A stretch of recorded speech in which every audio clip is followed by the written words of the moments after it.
Well, welcome everyone to the sports show with Bob and John. And again, it's not working in IG, so I must be in trouble with IG. What'd you do? What'd you say? I don't know. It must be from the Friday Night BS show. Dude, come on now. It's got to be that one. It shows me. I get the check mark. It says I am live, but I'm not. So, what are we going to talk about today, guys? We are going to do the 10 quarterbacks that need to prove themselves in 2025. Okay. We're going to do our picks for the Rams. Okay. And Super Bowl predictions, Ray. And neither one of our teams has made the list as making it to the Super Bowl in 2025. So, to quote Mr. T, do you want predictions? you want predictions? Pain. Great movie, Ray. Rocky 3. Rocky 3. Clubber Lang. I just saw something that I didn't know, but when Rocky ran through the Market Street, nobody knew what the fuck was going on. You know what? That's what made it look so real. Yeah. You know what I mean? I mean, because nobody had to fake act. They're like, what the? They're like, why is this guy running? Yeah, you're like, hey, Tony, wasn't that Stallone? What the hell? What's we running from cameras? Are they filming? Oh shit! Now look like this, God. Yeah. They had no clue what was going on. Even the guy that threw him the orange just threw it at him, because he just like, hey, here's an orange. You look like you need an orange. Yeah, no, that's. I mean, that's why it looked like so real. You know what I mean? Realism and stuff. How to get extras to act. You know what I'm saying? Yeah, that, and I learned a lot of things about that movie the other day. It's sports related because it is boxing, guys. It is boxing, yes. But they were so cheap on their budget that they didn't want to pay the South Philly, money to do scenes. So they just did things without. Now you're talking about the original, right? Yeah. Yeah. Well, yeah, it was a low budget movie. Yeah. I mean, Stallone wrote the script, so there wasn't a whole lot of money in it. You know what I mean? I mean, if you look at the movies after it, they had a bigger budget because they didn't think that movie would make a lot of money. It's like the original Star Wars. Yeah. New Hope, man, they were scraping by with stuff, and then New Hope is a success. Shit, now we got a budget to do a lot more stuff. Yeah. You know what I mean? Yeah. We're gonna get off Tatooine, man. That's right. Well, hey, Ray, what is your favorite sports movie? My favorite sports movie. Well, we never talked honestly, about this. I'm gonna have to probably go. Man, it's the football movie with Denzel? Remember the Titans. There you go. I love that movie. I love Remember the Titans. It's a really good movie. How about you, Mr. Sharp? Well, for years it was Brian's Song, the original, with Billy Dee Williams and James Caan. But I guess my favorite sports movie now that I will watch every time it comes on is McFarlane USA. Oh, okay. Cross country. Yeah. Only That's because a good one. only because I was a salesman down in that area around that time in the early 90s. Yeah. They won in 89, but the whole town was buzzing. I mean, there was pictures of those kids everywhere. Yeah. LSU set a little record the other day. I saw that 59-0. No, it wasn't LSU. It was it was an NAIA school out of Louisiana in Monroe. Monroe. Yeah, but it's NAIA, which is the lowest division of 59. Yeah, no, 59. That's incredible. They won 59-0. They won every game they played. But yeah, they're the first school to do that. My favorite sports movie is the Bad News Bears. Love the Bad. Oh, dude. Okay. I swear to God. Saturday, I'm rolling through Taco Bell before I go to work to get, because I don't eat at work normally. I eat before I go. I'm driving through and I get to the drive-thru. The window opens. I swear to God, Kelly Leak is handing me my food. The only thing this kid was missing was a Marlboro sticking out of his mouth. I know who you're talking about. The left fielder, the stud, Kelly Leak. Kelly Leak is handing me my food. The dude with the bike, the moped. Yeah, with the motorcycle. The motorcycle. Yeah, smoking a Marlboro. He's 13 years old, right? Got a motorbike, smoking a Marlboro, playing left field for the Bears. Have you ever seen the Bad News Bears, Ray? I have not. All right. You have not. Watch the original with Walter Matthau. They did a remake with Billy Bob Thornton. Don't watch that one. Yeah. Don't watch that. Watch the original with Walter Matthau. But yeah, I'm serious, John. I rolled up to the window. Kid slides back the glass. I'm like fucking Kelly Leak. Oh shit! Only thing he was missing was the Marlboro. That would be pretty fun. That'd be pretty funny. I was gonna say something to him about that, but I don't even think he knows what the Bad News Bears is. Yeah, if he was young, he's not going to know what the hell the Bad News Bears are. Yeah. So we're going to jump into our first topic: the top 10 quarterbacks with the most to prove in 2025. Who do you think's number 10, Ray? Who do I think is number 10? Number 10. That I think there could be a lot of different people that just fit in at that top 10 spot, because I think there's a good amount of quarterbacks that kind of have something to prove this year. But just say a name. Give me a name. Okay. If I'm gonna give you a name, top 10 to prove, I think Herbert might be up there. I mean, you look at last year, he made it to the playoffs, and look at his performance. He threw just as much interceptions in that one playoff game that he threw all year. So that, he keeps getting talked about as a top 10 quarterback, but I haven't seen him actually produce those results. So who do you think's number 10? John, ask me who's number 10. Who's number 10, Mr. Sharp? Only because I saw it when you popped it up. I'm going to go with CJ Stroud. CJ Stroud, yes, that is who is number 10. You know what? He had a great rookie year. Right. He did have a great rookie year. You can't take that away from him. He had a little bit of an off year last year. I was kind of surprised. I thought he threw more touchdowns than 20. Well, yeah, I mean, so last year they had Joe Mixon, which means they ran the ball more. Yeah. Okay. Then you had Stephon Diggs, who was a head case. Yeah. Nico Collins was hurt part of the year. And then right before, at the end of the season, Tank Dell goes down with a nasty broken leg. Yeah. Nasty. Yeah. So CJ Stroud has a lot to prove this year. Yeah. But the only guy he's bringing back, how is Tank Dell going to come off that broken leg? Because that was nasty. Yeah, it's pretty So bad. He'll have Nico Collins, and he will have Stephon Diggs is gone. He's in New England now. Thank God he's a cancer. They drafted 2 wide receivers. They did, and I'm not going to bring up their names because fantasy football is coming, and I don't want to give up. And I don't want to give up any inside track who I'm looking at to draft. Okay. Oh, come on! No, because one of these kids is going to be a stud because he's going to be opposite side Nico Collins. Yeah, I'm just going to get Bob nice and drunk before we start the draft and just look over his shoulder anyway, dude. Well, I've got 5 drafts to do, but in my keeper league, I'm definitely going to get that kid because he's going to have a great year. He's just going to say the kid. Yep. I know who he's talking about. I know who he's talking about. Well, he threw 4,108 yards his first year, 23 touchdowns, with a passer rating of 100.8. And last year, 3,727 yards passing, 20 passing touchdowns, but 12 interceptions with the 87% passing rating. So they were eliminated again in the division round once again. So,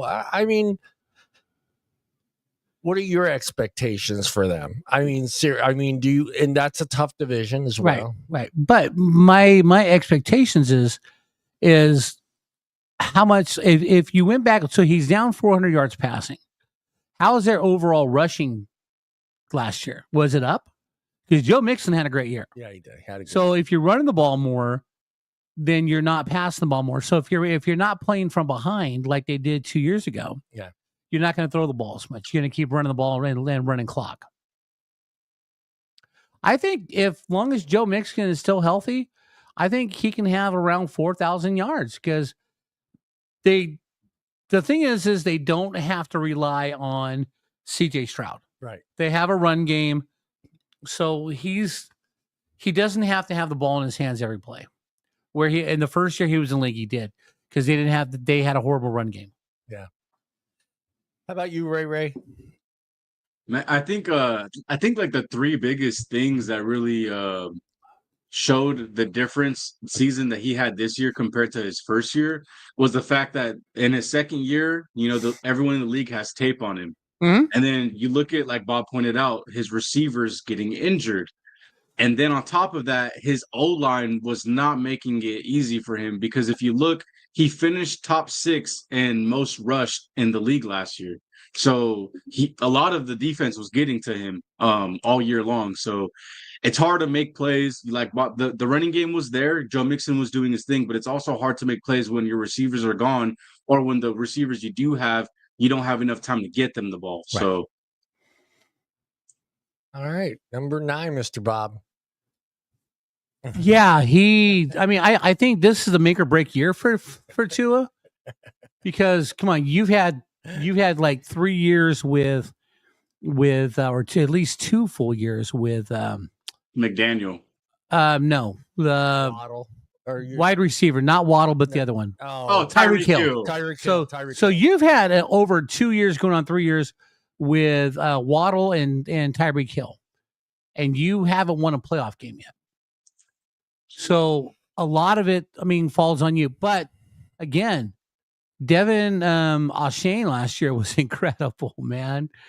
So you don't have to have the ball into his hands as often, because Devin O'Shane played well until he got hurt. But this is his make or break. I think if Miami doesn't win a playoff game, he's not quarterbacking Miami next year. If he can not have a concussion too. Dude, I'm telling you right now, dude is like one seriously good hit away from writing checks with color crayons. I think if I remember correctly, I think even Steve Young sat down with him and talked to him about maybe retiring. Yeah, absolutely. Yeah. Look at Andrew Luck. Andrew Luck quit because of concussions. Yeah. And he was only in the league for 4 or 5 years, but he saw what he had to lose. Yeah. What's your thoughts, Ray? I agree. That's like the big point, right? That's the selling point there, is the concussions, man. He's had way too many, and you look at how long he was out for and how badly they impacted him. Like you said, he's just one more big hit, one more concussion away from being completely done with the game. So it's going to be hard to see what he can do, because you got to be careful, but at the same time, it's a physical game. It's the NFL, so I don't know. It's going to be tough. I don't know if he's going to be able to do it, because he's had the same head coach for a while. He's had the same, weapons, the wide receivers group that he's had for a while. But like you said, they haven't been able to win a playoff game. So it's either this year or it's just not going to happen. He's only getting older. He's not going to get better. The injuries are only going to take their toll. So, well, also with him, he's got to learn how to slide feet first. Yeah, because he always goes down. Gosh. Yeah, he always goes in head first. And Yes. look, that they're getting free shots at your dome that way. Yeah. If you're going to scramble and you're going to get hit, go down feet first, slide. Yeah. The quarterback is the most protected person in the world.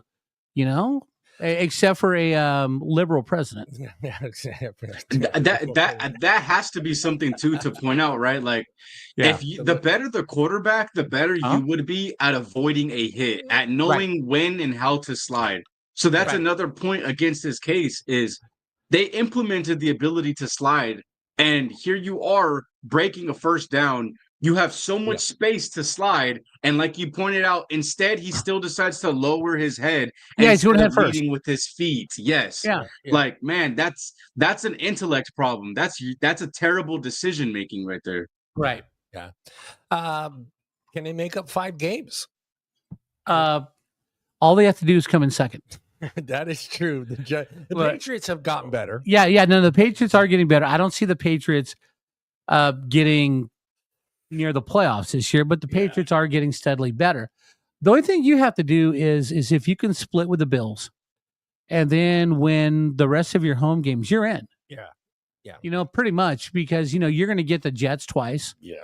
And the Jets, let's see if they can figure out Justin Fields this year. And you got the Patriots, who aren't going to be great, but they're getting better. Getting better. Well, between the Jets and the Patriots, you got 9 wins. Yeah, that's what I'm saying. You just need to, whatever division you're playing against, like if you're playing in the NFC, say you play the NFC South this year, there's 3 out of 4 wins there, because you got the Panthers, the Saints who knows what the Saints are going to be, The Falcons are still trying to figure out how we're going to make Michael Penix better. Yeah. They did draft some defense here. Finally, Jesus Christ. And then Tampa Bay is gonna run the league again. Yeah. Well, I'll give you a quick. They play the Colts first, then Patriots, Bills, Dolphins, Panthers. Wait, how can the Dolphins play the Dolphins? I'm sorry, Panthers. I said, didn't Okay. I? Panthers, Chargers, Browns, Falcons, Ravens, and then the Bills again. Commanders, Seattle. Well, shit. Now they're sitting at 4-6 right now, going through the Commanders. That's how I look at it. They're sitting at 4-6, but they can beat Seattle. Who's after Seattle? Where was I? See, after Seattle was I lost it there. Yeah. Hold on here. I lost it. Okay. Yeah, I lost it. So well, I got him sitting at 4-6, maybe 5-5. yeah.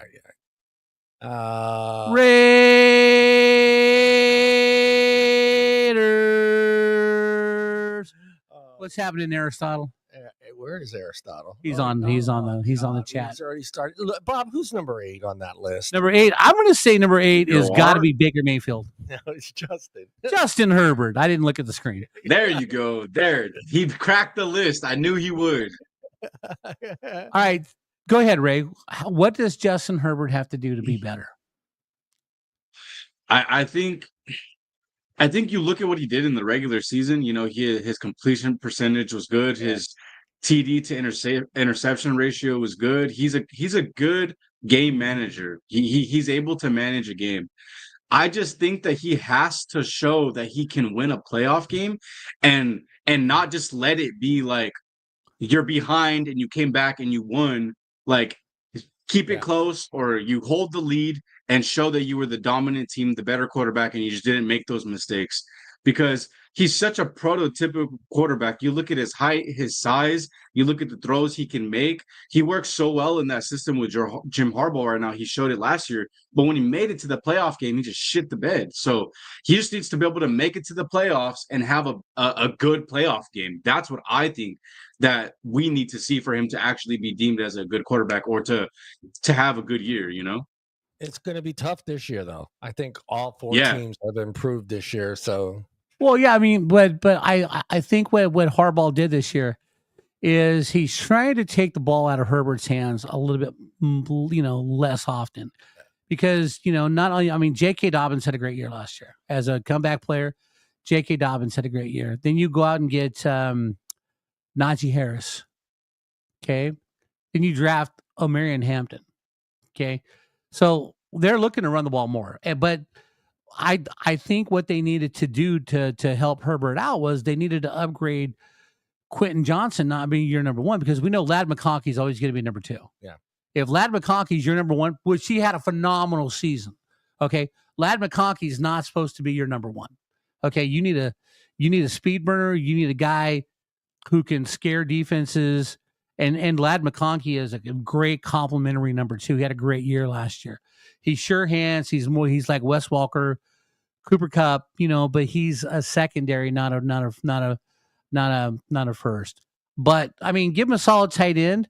I think, this is the year that Justin Herbert has to stand up and do something.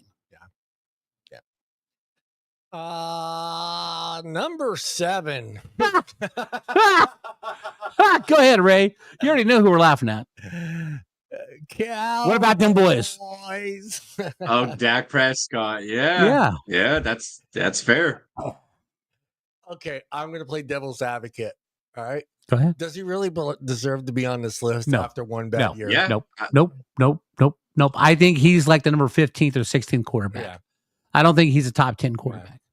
As all the talent he's been given in his last 3 years. Okay, look at his wide receiver core a couple years ago. Yeah. Okay, you've got CeeDee Lamb. You have all these great wide receivers. And he doesn't make. Look, he's the highest paid quarterback in the league. For what? Yeah. He hasn't even won a playoff game. Okay, for what?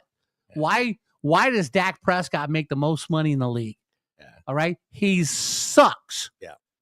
All right, you give him a stable of wide receivers. Granted, you didn't have a great running game, but this year I believe they're going to have a very good running game. I'm not going to tell you the sleeper rookie who I'm going to draft because I don't want to give up. I don't want to give up the players I'm going to draft. Share that name, Bob. Share. Well, all right. So no, I'm not going to because I got, like I said, I got 5 drafts. You don't know who's watching the show. I have a keeper league. I need a wide receiver. By the way, he played for Texas. Yeah, there you go. There you go. It's okay. We all got a couple sleepers, Bob. We're holding on to them closely. Yeah. I see him. We'll find out. Actually, well, I'm not going to say we'll find out because it's a preseason game, but their first preseason game is against us. Yeah. Yeah. So, I mean, how much we see of Dak in the first preseason? Probably not a lot. Right. I mean, we're probably not going to see a lot of a lot of starters. All right, look, just to quote Allen Iverson about preseason. Preseason. You're talking about practice. You're talking about practice. You want me to go all in? It's practice. It's practice. Come on, yeah. For me, I'm with Bob. He's. I got to give him. Don't hate me, Bob, but I got to put him like top 10 quarterbacks right now. I just think from all his past performances, yes, he hasn't won a playoff game. Yes, he hasn't won a Super Bowl, but he puts up big numbers. He has put up big numbers. Look, yardage. He throws up a lot of touchdowns with that offensive line. You should, yeah. And the running backs they have, well, they need more help at running back. Granted, they really do. Yeah. But the wide receivers they have, okay.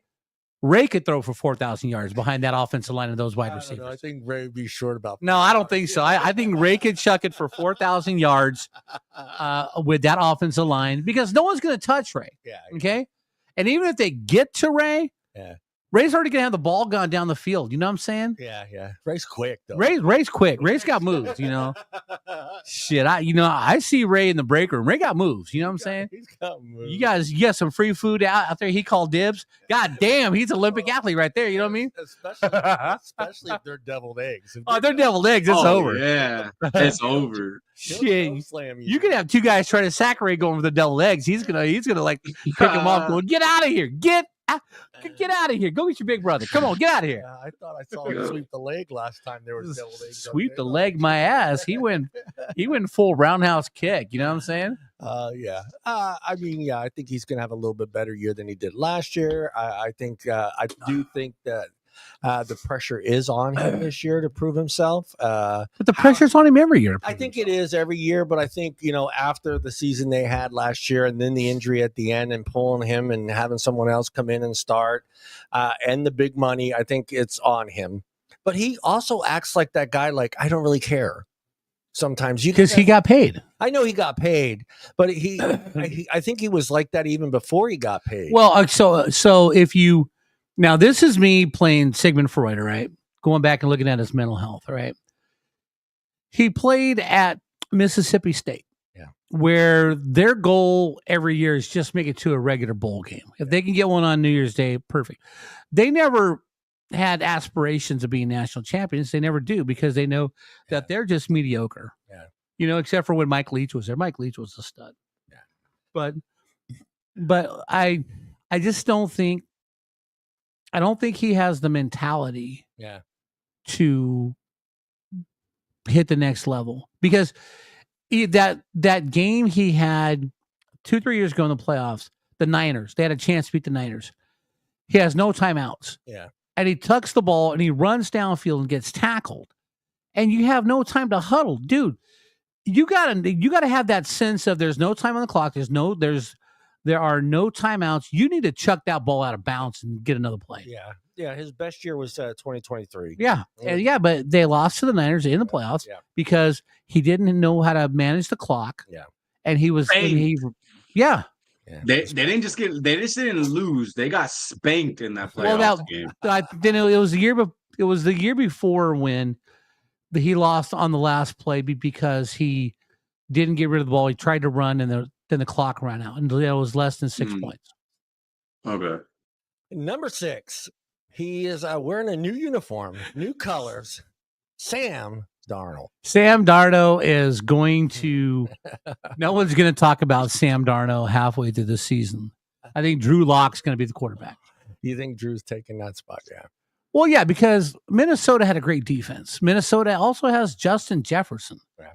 Right? Darnold was in a great spot to finally succeed. And you saw what happened to him in the playoffs. Yeah. Rams kicked his ass. Yeah. But Seattle doesn't have a great offensive line. Yeah, they don't. Seattle doesn't have great defense. Seattle's rebuilding. I mean, you don't have DK Metcalf. Tyler Lockett's gone. Yeah. You got Jackson Smith, Enigma. You know what I mean? You need help. Yeah. I mean, he put up great numbers in 2024 for 4,319 yards. He threw 35 touchdowns and only 12 interceptions with a 102.5 passing rate. So he had a great year. I'm with Bob. I mean, I think if he would have been a better scrambler, I think he wouldn't have gotten that situation with the Rams at the end there. Well, I mean, eventually he got exposed, but also too, the Rams defense last year started off poorly because you had all these kids trying to fit in, but toward the end of the year they were awesome. They were on the ball. So they couldn't stop Saquon Barkley running the ball, but they were still just one play away from winning. Yeah, but they were one play away. They were one play away from winning that game with Stafford fumbling and the running Kyren Williams fumbling. Okay, in the third quarter, they were one play away from beating Philly. Yeah. Let me ask both of you guys. Well, hold on, Ray. What do you think of Sam Darnold? Yeah. Well, pretty much to sum up what you just said, Bob, and all your points, I agree. You hit the nail on the head with everything. You know, the Vikings. Everything about that situation compared to the Seahawks, it was just perfect for him. Mm-hmm. He had a really good, like a top 10 defense last year. That O-line was an underrated O-line. He had one of the best receivers in Justin Jefferson with a really good 2 in Addison. Mm-hmm. You also have, once he came back, also one of the best tight ends in the league when healthy, TJ Hawkinson. Yes. So you just look at all of the weapons he had. Even the run game with Aaron Jones, also, he still got it done too. He was still a good enough back to do what needed to be done, serviceable. So he had everything, this perfect scenario around him, perfect weapons, perfect situation. But if you look into what he's going into this year, that O-line was awful. It was one of the worst O-lines last year. They had also one of the worst run games because of the O-line issues. They, like you pointed out, they lost 2 of their 3 starting receivers.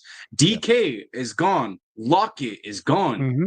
So he's only going to have their wide receiver 1, Jackson Smith and Jigba, who, yes, is a good one, but everyone knows you perform a lot better when the surrounding cast is also good to help everyone to be able to do their own part. So I just don't think that he's going into a situation in Seattle where he's going to be, like Bob said, talked about really halfway through the season or talked about in a good regard. Mm-hmm. Yeah. Would you rather have Purdy or Darnell? Oh, Purdy at this point. Purdy, huh? But see, last year though, going into the season for Sam Darnold in Minnesota, he wasn't supposed to be the starter. JJ McCarthy was. Yeah, McCarthy. Okay. It was a perfect scenario for Sam Darnold because he wasn't expected to be the savior. When he got drafted out of college, he got thrown into a bad situation with the Jets, and he was supposed to be the savior. Everywhere he's gone, you got to be the savior. You got to save us. That wasn't his job last year. Last year, his job was, look, manage the team. We'll be fine. And that's all he had to do was manage the team. No one told him, you got to be great. You just got to manage the team. By the way, I just noticed something, John, about Ray today. The man has my ultimate respect. I see it. You see it? I see you it. See it? Okay. Yes. I see it. Yes. Beth, I hear you calling, Johnny's but I can't come home right now. My first concert, right? Me and the boys are playing. I just can't find the sound. My brother caught Peter Criss, right? Peter Criss, his drumstick. He probably doesn't know where the fuck it is today, but he did caught the drumstick. Yeah, the drumstick. We're gonna get back on topic here. Okay, I just gotta say, I remember the first time I saw Kiss. They came on the Mike Douglas show. It was probably 1973, 1974. Video on YouTube. Right? Yeah. Mike Douglas was a TV talk show like Phil Donahue and all those other guys, right? You don't know who Phil All Donahue right. is. So anyway, Ray, imagine this. It's mid-70s. Oprah, like Oprah. Everyone's conservative, like Oprah. Okay, it's a very conservative world out there, right? Everyone, is coming to shows in suits and ties, right? And all of a sudden, they march out this band. I mean, and I remember my relatives were visiting from Oregon, right? It was Christmas vacation, and Kiss walks out. Kiss gets out, and they come out in their makeup and their platform shoes and the face paint and their costumes. And my uncle was like, "What the fuck is this?" And we're all scared. Basically, I was scared because I had no idea what was going to come out of their mouth. And I think they played New York Rock City. Yeah. I'm like, hey, this isn't bad. And then, you kind of listen to I Want to Rock and Roll Party All Night. And then, eventually you get Beth. And then it's like, these guys are fucking legends. Yeah. So anyway, we're going to number 5. Number 5, New York Jets, Justin Fields. Ray, Justin Fields. Justin Fields. This is one of the quarterbacks that I'm looking forward to watching throughout this whole season because this is going to be his third chance at really a starter job. Even though, yes, last year it was only for about 7 games, Mm-hmm. but still, he still did start the season. He did do good enough to get them, in those games he played, he won more than he lost. So, I'm very interested to see what it looks like because he's going to be playing under a good O-line, I would say, with the Jets. They just drafted another O-line this year, just like they did last year in the first round. So they keep beefing it up. He has a connection already with Garrett Wilson because they play together in college. So, that's always nice. Just like anytime you have that chemistry built in already, second nature, that's always good. They have a good run game with Breece Hall, and then they're going to be able to mix it up between Breece Hall or faking it and keeping it and taking it himself. So I'm very interested to see, I don't think that there's going to be a point where Justin gets benched. So I expect him to play most of, if not all this year. Yeah, so I'm really looking forward to seeing what he's able to do with this whole season. Yeah. Well, I'm looking for him to get a shot and play the whole season. I really am. You're right. Breece Hall, Garrett Wilson, you got a good tight end too. I'm just, right now I'm just a little biased because he's one of my quarterbacks in the keeper league, and I really need a solid effort from Justin Fields. I was 8-6 last year. I almost made the playoffs. I tied with my brother, but he had more points than I did, so that kind of pissed me off. But yeah, Justin Fields needs to have a good year. I think if you take the reins off and let him and just tell him, look, you're number 1. We're not going to bench you. Yeah. You're number 1. You're going to play the whole season. We aren't going to bench you. He's going to run around a lot. Get his confidence up. That offense. That's his play style. Although I think he needs to pay attention to the playbook. He does. Say it. Let's do it. Jets. Hey, Jets. That's for you, Allison. Yeah. Yeah, the raise. Justin. Bryce Young, Carolina Panthers. All right, look. Bryce Young needs some help on the offensive line. He did play well last year when he got protected toward the end of the season. I think they drafted a couple wide receivers too, and you got who's the kid they drafted? He came off a knee surgery. He's coming back this year. God, they drafted a kid last year, but he tore his knee up. I'll have to. What position? That. I don't. Running back. I got him in my keeper league. Hold on here. Is it Brooks? Jonathan Brooks? Jonathan Brooks. That's it. There you go, Ray. Because I can't stand Chuba Hubbard. So, I'm not a big fan of Chuba Hubbard. It's personal for me. I hope Chuba Hubbard tears both his ACLs. Hey. What? Yeah, I don't have a button. Yeah, no, I mean, I'm not a big fan of Chuba Hubbard. I'm not. Again, I think that This is going to be a make or break year for Bryce Young. I mean, this is going to be the year where you're going to call him where you're going to call him a serviceable quarterback, or you're going to call him a bust. Yeah. And if he doesn't have a decent year this year, then he's going to be a bust. The Panthers are combined 6-22 in games that Young has started. That's pretty bad. Yeah, he's going to be bad. Yeah, you can't forget me, baby. Don't try to lie. You'll never leave me, Mama. Don't try. I'll be never. You go, Aristotle. Bryce. Go. I was just gonna say, Bryce Young's also another interesting story because he started, then was benched, and then started last year again the first 2 games, and then was benched. So, the few years he's been in the league, he hasn't actually had a full season. He hasn't gained that full confidence yet because it doesn't seem like his head coach and offensive coordinator has had confidence in him. So hopefully this year, again, just like a field situation, hopefully he does get to play the whole year. They drafted Xavier Legette last year. Yes. But in terms of all the receivers that were there, he's good, but he's more of a wide receiver too. This year, you take Tedero McMillan.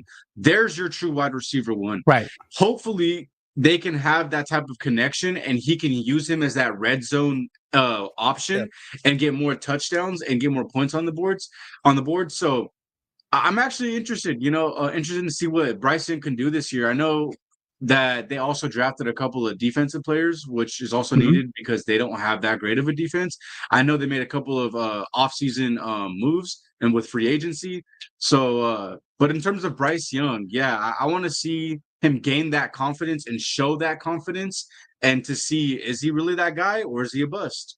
Well, I got to give him a little props though. He is from Philly. So. He is from Philly.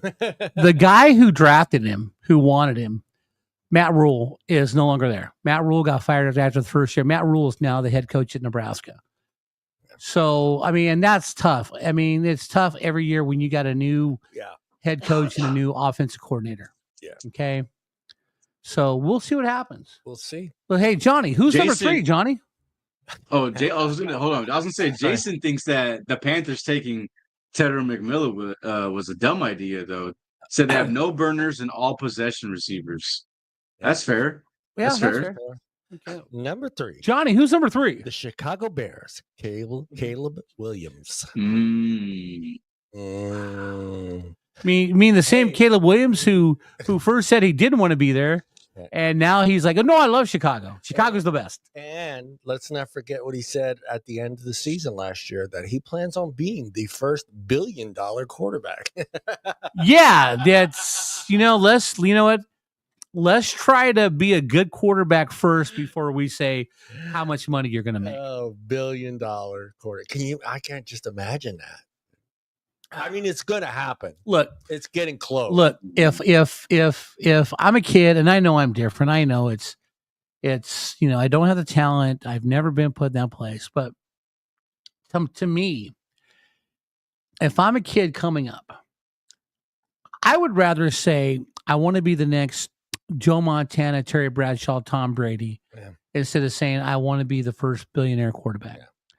Because at the end of the day, seriously, nobody gives a fuck how much money you made. Yeah. It's all about holding up fingers and how many rings you got. Yeah. When you go to the Pro Football Hall of Fame, that's every kid's goal to play football. If your goal is not to make the Hall of Fame, why are you playing? Yeah. Okay? Ray, what do you think?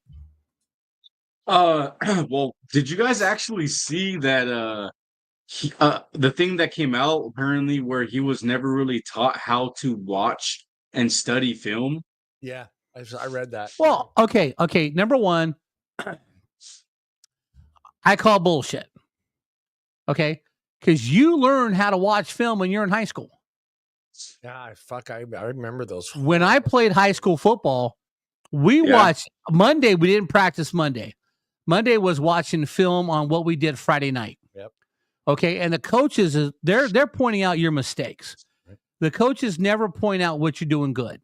They point out what your mistakes so you can get better. Don't forget, they also watched that film, so we knew how many laps you were going to have to run. Well, that too, but everybody was in the room, right? Yeah. And I remember one time I was my sophomore year. I love playing. I did play defensive line. I love playing in the gap, not head up, because I was faster in the gap. When the ball snapped, I could hit the gap and be in the backfield. And the coaches are like, "Look, you need to line up head to head because I don't care how fast you can get to the backfield. Yeah. What I want you to do is I want you to occupy that lineman and maybe the guy next to him, so our linebackers can get in and tackle, because if you're getting through, they're going to block the linebackers. They get past you, they're scoring touchdowns." Yeah. Okay. But you learn how to watch tape in high school.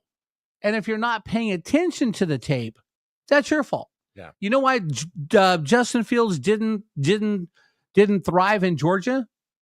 He would never watch the tape. Yeah. He didn't even know the playbook. He didn't know the playbook, and he wouldn't watch the tape. So when he says, I don't know how to watch tape, I think that's just an excuse. Yeah. But go ahead. Yeah. He threw for 3,541 yards, 20 touchdowns, and 6 interceptions. Go ahead, Ray. Go ahead, Ray. So yeah, that was just my question. But besides that, man, in terms of like what do I expect and what do I think? He has a new situation this year, at least. At least he has. It's tricky to say because you never know when an offensive coordinator or any coordinator is making a transition from coordinator to head coach, how it's going to work out. But at least someone who's your new head coach also is calling your plays and is a really brilliant mind as an OC. So right. You have a good play caller. You really went out and beefed up that O-line by making a trade with the Kansas City Chiefs and another offensive lineman. I can't remember who it was. But yeah, improving the offensive line big time, getting a vet, a man that has rings, has protected Patrick Mahomes.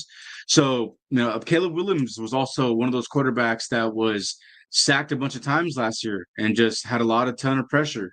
So hopefully just with somebody that has better designed play calls for him to get the ball out quicker or to certain people. And with a better O-line to give him more time to throw that ball. And let's just say, for the sake of the argument, a head coach or somebody who's actually going to sit down and watch film with him, right? At least that's something that he has as well. So I do expect him to look better. I don't know, how many wins with the record and that, but I do expect him to improve this year. How much, how far, I don't know, but I expect him to make an improvement. All right. Well, okay, so I mean, look, the guy's got a ton of talent. Played at USC for Lincoln Riley. He threw the ball all over the place. He's got the talent to be a quarterback. Okay. When people get on you, okay, be mature enough to say, look, I probably should have studied more. I probably should have did this. I probably should have done this, instead of telling the world, I don't know how to watch tape. No one showed me how to watch tape. I don't think you've been playing this game since you were 5 years old. Yeah, you don't share that information. Yeah. All right. Look, don't keep passing the buck. So what happens if he's 8-9 this year and they miss the playoffs, but he's given more talent? What's his excuse going to be? Yeah. Okay. Number 2. Who's number 2? Number 2. Anthony Richardson. Anthony Richardson's not even a top 10 quarterback. Oh my God. He's number 2. Yeah, but the list isn't top 10. I know it's not. Right? I know it's not top 10. It's the top 10 who need to improve. Yeah. Okay. Yeah. Yeah, it's the top 10 that need to improve. Personally, I never would have drafted him because he wasn't that good at Florida. Nah. Okay, and just because you have a big, strong arm doesn't make you a great quarterback, a.k.a. Jamarcus Russell. Okay? It does at Florida. Well, it does. Yeah, but he wasn't that good in Florida. Because, every year they'd go to Jacksonville and get stomped by the Bulldogs. Yeah. It's not like it was even close. I knew that was coming. Of course it was close. You brought it up. But I think Anthony Richardson, you got Jonathan Taylor in the backfield. You got Michael Pittman on the side. man, there's really no excuse why you can't be better. Yeah. There's not Yeah. much more to say about that guy. Let's just go to number one. And this guy does. He needs to step up his. Well, all right. So, all right. Number one, Ray, is Trevor Lawrence. Okay. Yes, 100%. Yes. I agree with this. Trevor Lawrence is in the Bryce Young category. Okay. This year am I a good quarterback or am I a bust? Yeah.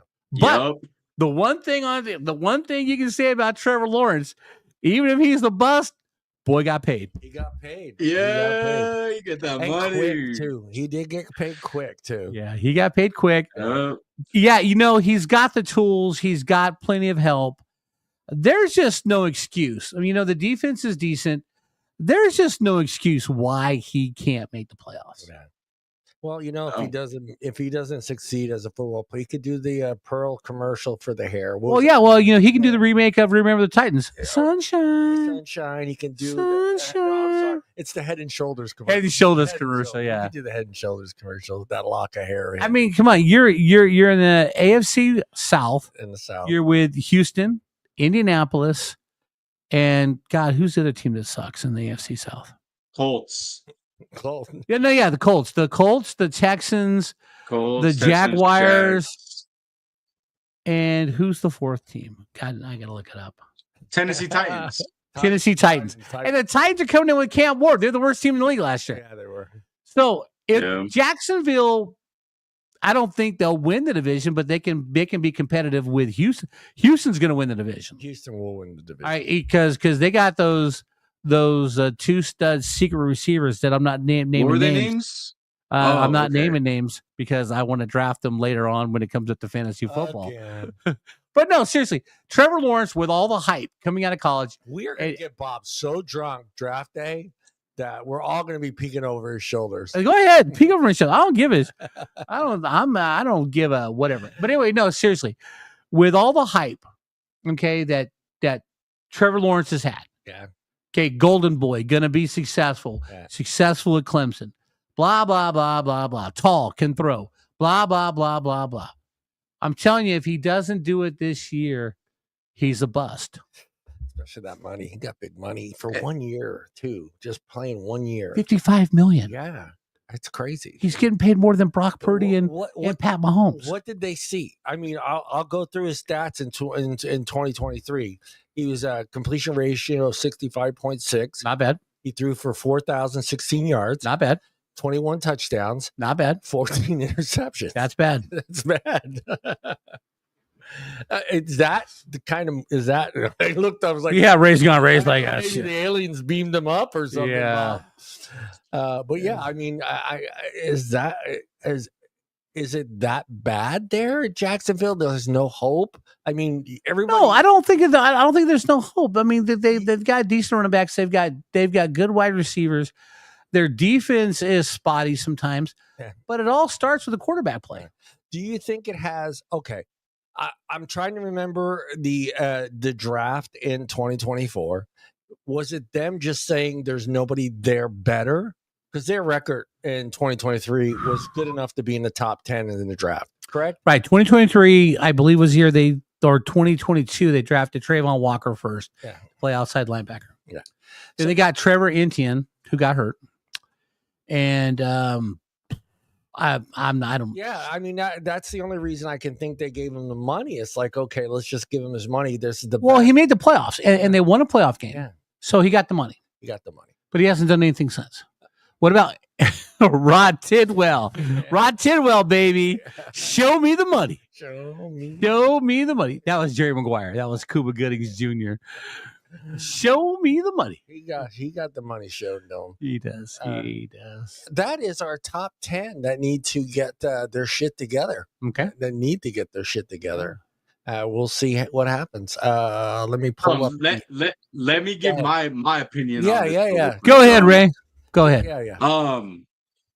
I think one of the big factors too is with them drafting Travis Hunter and him being the athletic specimen that he is, and they're using him primarily on the offensive ball, starting off as a wide receiver, more snaps on that side than corner. With him having Brian Thomas Jr., who Mhm. had the season he had last year, and Yep. now Mhm. you have a really good number two who's also going to demand some attention because when he's in those one-on-one situations, he can break your ankles, he can break out, he can take it all the way. He has the speed, he has the moves, the agility, the hands. So he needs Trevor Lawrence. If he does not make the games at least competitive on the offensive side of the ball, then it is definitely going to show that it's just on him because Yeah. you have two running backs by committee with Travis Etienne, I want to say Travis and Etienne and Travis Bigsby, Etienne. Yeah. and then Dang Bixby. and then now, like I said, those two wide receivers, they had Ingram, but they just traded him. But as Yeah. well, so like he had a good tight end as well. So I just if he does not make these games competitive on the offensive side of the ball, I'm gonna keep saying what I've been saying. He's a bust because that's all I've been seeing. Thank you. All right, Mr. Bob, Mr. Ray, say hello to everybody on Twitter. Hey, Twitter. Twitter. How's it going, What? Twitter? Heck, it was X, We can't- Twitter. Wait, X, X, formerly Twitter. Twitter. Oh, I'm sorry. Yep, X, yep. X, sorry, Yeah. Elon. Don't come hunt me down, Elon. Yeah, I'm your co-host, Bob Sharp. This is my good man over here, John Truncali, and then leader of the Raider Nation. Raiders. Ray Sandoval, leader of the Raider Nation. Yes, sir. Name the black hole. He is a black hole. Just win, baby. Just win, baby. You know, Ray, my goal, okay, I will find a way I will find a way. this year or next year. I will find a way to get you to Vegas to see a game. Yeah, he's planning on going this year, I think. Right, Ray? That's my goal. I've talked to my friend Kathy. She has a friend named Rhett who has season tickets. The tickets he doesn't use, he sells. But I'm gonna talking to her. Maybe we get them at cost and not elevated prices or something like that. Yeah, because it's the Raiders. And I'm thinking of if I was to go with you, Rhett would just give me the tickets for free. Oh, that'd be fun, Bob. That'd be a good time. But we got to bring Kathy with us because Kathy's the whole go between. Yeah. But still, Kathy Okay. loves the Raiders. Kathy loves the Raiders. Raiders. Let's go. Yeah. So I'm working a back end deal for you. Shut up, I appreciate Art. that, Bob. Shut Not up. a problem, brother. Yeah, Art. Tell Shut him, up, Art. Raiders. Me and Bob will find a way to Yeah. convert Art to a Rams fan. We'll figure it out. He is an LA boy. Nah. I think Art is gonna be a Raider fan. Just I love my man Art. Art's natural. Art is not what you see from Art. You get, and I'm not willing to change Art for anybody. All right. Well, Shout out to Kathy. Hey, Art, she's still alive. yeah. Okay, this one's still alive. All right.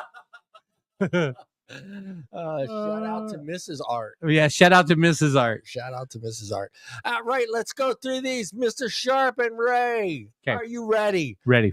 All right, Texas and the Rams, September 7th. Mr. Sharp. Rams. Ray. Rams. That's a Rams game.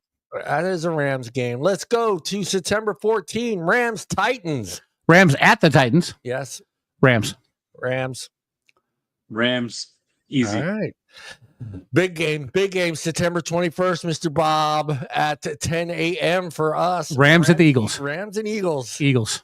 Ooh. I think this is payback. I think I think it'll be close, but I think in Philadelphia, it's gonna be the Eagles very closely. Yeah. Mr. Ray. I'm gonna say it's gonna be Eagles just for the fact that I think you guys are gonna take a couple of games to really get ramped up because I know once you guys get ramped up, you guys are hot and you just keep going. So I think it's gonna take a couple of games. So this game, I think the Eagles are just gonna be relying on Saquon on that run game and that defense, and I'm gonna say that Philadelphia takes this one. Okay, I just want to say one thing before we go farther here.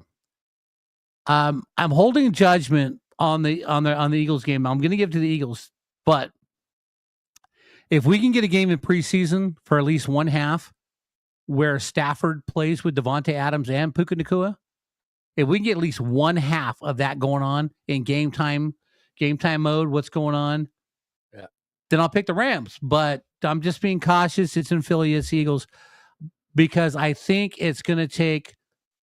I mean, if you're not going to work hard in preseason, getting that chemistry going, then you're going to be playing catch up. Yeah. But at least we have 2 great games to start. Texans and Titans, I see as rolling them, and hopefully by the time the Eagles game gets there, we've got the chemistry. But I'm still going to lean toward the Eagles. Okay, I'm going to lean towards the Rams. Good for you. Good for you. But the only reason I'm going to ask both of you, if it comes down to a field goal, who's got the better shot at making that 50-yarder? Rams. Right? Yeah, you guys do. And that's what I see it coming down to. Yeah, John Carter, yeah. I see it coming down to a field goal. Yeah. So, Colts and Rams. Colts coming to L.A. I got the Rams. Both indoor teams, so then they both can play on that. Especially if Richardson's playing quarterback, I got the Rams. Yeah, exactly.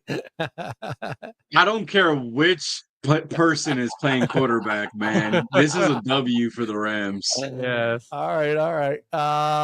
Division rivalry here, 49 and Rams, Mr. Sharp. I'm going to go with the Rams just because I don't think that the Niners defense is going to gel yet, because they had 13 draft picks and they had to rebuild that defense. Yeah. So I think that offense is going to be out of sync. Yeah. The Niners offense. Yeah. I'm secretly going to wish that Michael Williams has a good game, but I'm definitely going Rams hard. Rams. Ray. Niners, so what Rams. Week is that? Week 5 or 6? That is week 5. Week 5. Yeah. October. Dang. 2nd. Okay. That's a little bit like out there to like how long until you guys play a divisional opponent, week 5. Yeah. But I mean, I think by that point, I think you guys will have it. I think the chemistry will be there. I think you guys will be starting to ramp up and at that moment and feeling it. And I think the Niners are still going to be finding themselves. They lost a lot of pieces. I think they're going to be struggling more on the defensive side of the ball. They also lost one of their weapons that they're so used to scheming up plays in Debo. McCaffrey taking a huge hit, showing that last year being out for as long as he did and then coming back, he's not the same running back. So I think this is a Rams game. I think this is you guys. Yeah. All right. Let me go back. I'm sorry, guys. Rams, Ravens, again, facing a pretty devastating running back. Okay, so this is my problem with the NFL. Okay. This will be the 3rd year in a row where the Rams have to go to Baltimore. Right. 3 years in a row. They played this game 3 years in a row now. Yeah. Rams have to go to Baltimore. Last year, the Rams had them beat. They lost in overtime in the rain. Right. Okay, because they couldn't tackle a dude on a punt return. Okay. I'm going Rams.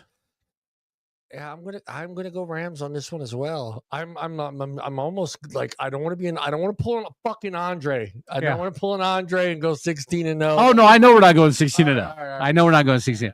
But no, this will be an upset in week 6. All right, yeah. All right, Ray. Rams, Ravens. I am checking to see who the Ravens play the week before. I'm very curious. Okay, so they play Texans. Interesting. Yeah, the Texans beat them last year. Yeah, I think. Yeah. Oh man. I think this game is going to be close. I think this is going to be a really good game. No matter what. It's going to be fun. It's going to be fun to watch because you got 2 really good quarterbacks who play the game differently, but both have a huge impact, and 2 running backs, also different styles, but get the job done. And I don't know why, but I'm just going to lean this a little bit towards the Ravens. All right. Okay. Like I said, it's the 3rd year in a row that the Rams have to go to Baltimore. It's kind of bullshit. I am waiting for fucking Baltimore to come to LA, okay? Rams, Jaguars. Rams, Jaguars. I think Sunshine's going to have a great game. I think Sunshine is going to be perked up for this. I think Sunshine is going to get his ass kicked so bad by the Rams. All right. I was getting worried there for a minute. Wait. October 19th. October 19th. Hold on here. October 19th. Are you trying to think of the last time you? No. No, what I'm thinking about is I got a week's vacation. Look how early that game is. Can I save enough money? That's got to be an overseas game. It is. That's in London. It's in London. It's in London. That's right. The Rams are playing the Jaguars in London. I was gonna say 6:30 a.m. I'm like, okay, how can we go to the John? How can we go to the Jaguars game? That's rough. We're not going to London. They don't want us in London. Their food's terrible. I don't want any fish. What the hell is this bangers and mess? Yeah. Actually, fish and chips, dude. No, dude. Seriously, not yesterday, but the week before, I took a buddy to Ann's Fish and Chips in Houston. Dude, that shit was off the hook, man. Now, dude, they give you 3 pieces of fish this long for like $19.99. Tilapia. Oh, dude, I don't give a shit. No, it was caught. It was caught. All right. But yeah, no. So the Rams and Jaguars in London, which means I get off at 11, fall asleep by 1. You work till 6, right? Yeah, I get home just in time. I'm gonna set my alarm for 5:30. I'm gonna get over here with coffee and donuts from Mr. T's. Yeah, I'll be awake. And you and I will sit and watch that game at 6:30 in the morning. I'll be awake. Ray, if you can come over too, 6:30. I will have Mr. T's and coffee. Yeah. Okay. What day is that fall? It's on a Sunday. That's on Sunday morning. Sunday morning. 6:30 a.m. Sunday morning. Oh yeah, I should be off. I'd come over Yeah. early. No. Yeah. I don't work. I don't work. You know what? Here's the deal. Here's what we'll do, right? I'll bring Mr. T's and coffee. And then after the game, we'll go up to down to the corner to My Garden Cafe and have breakfast. There you go. I like that. Okay. Breakfast. It also depends what time the Raiders play that day for me.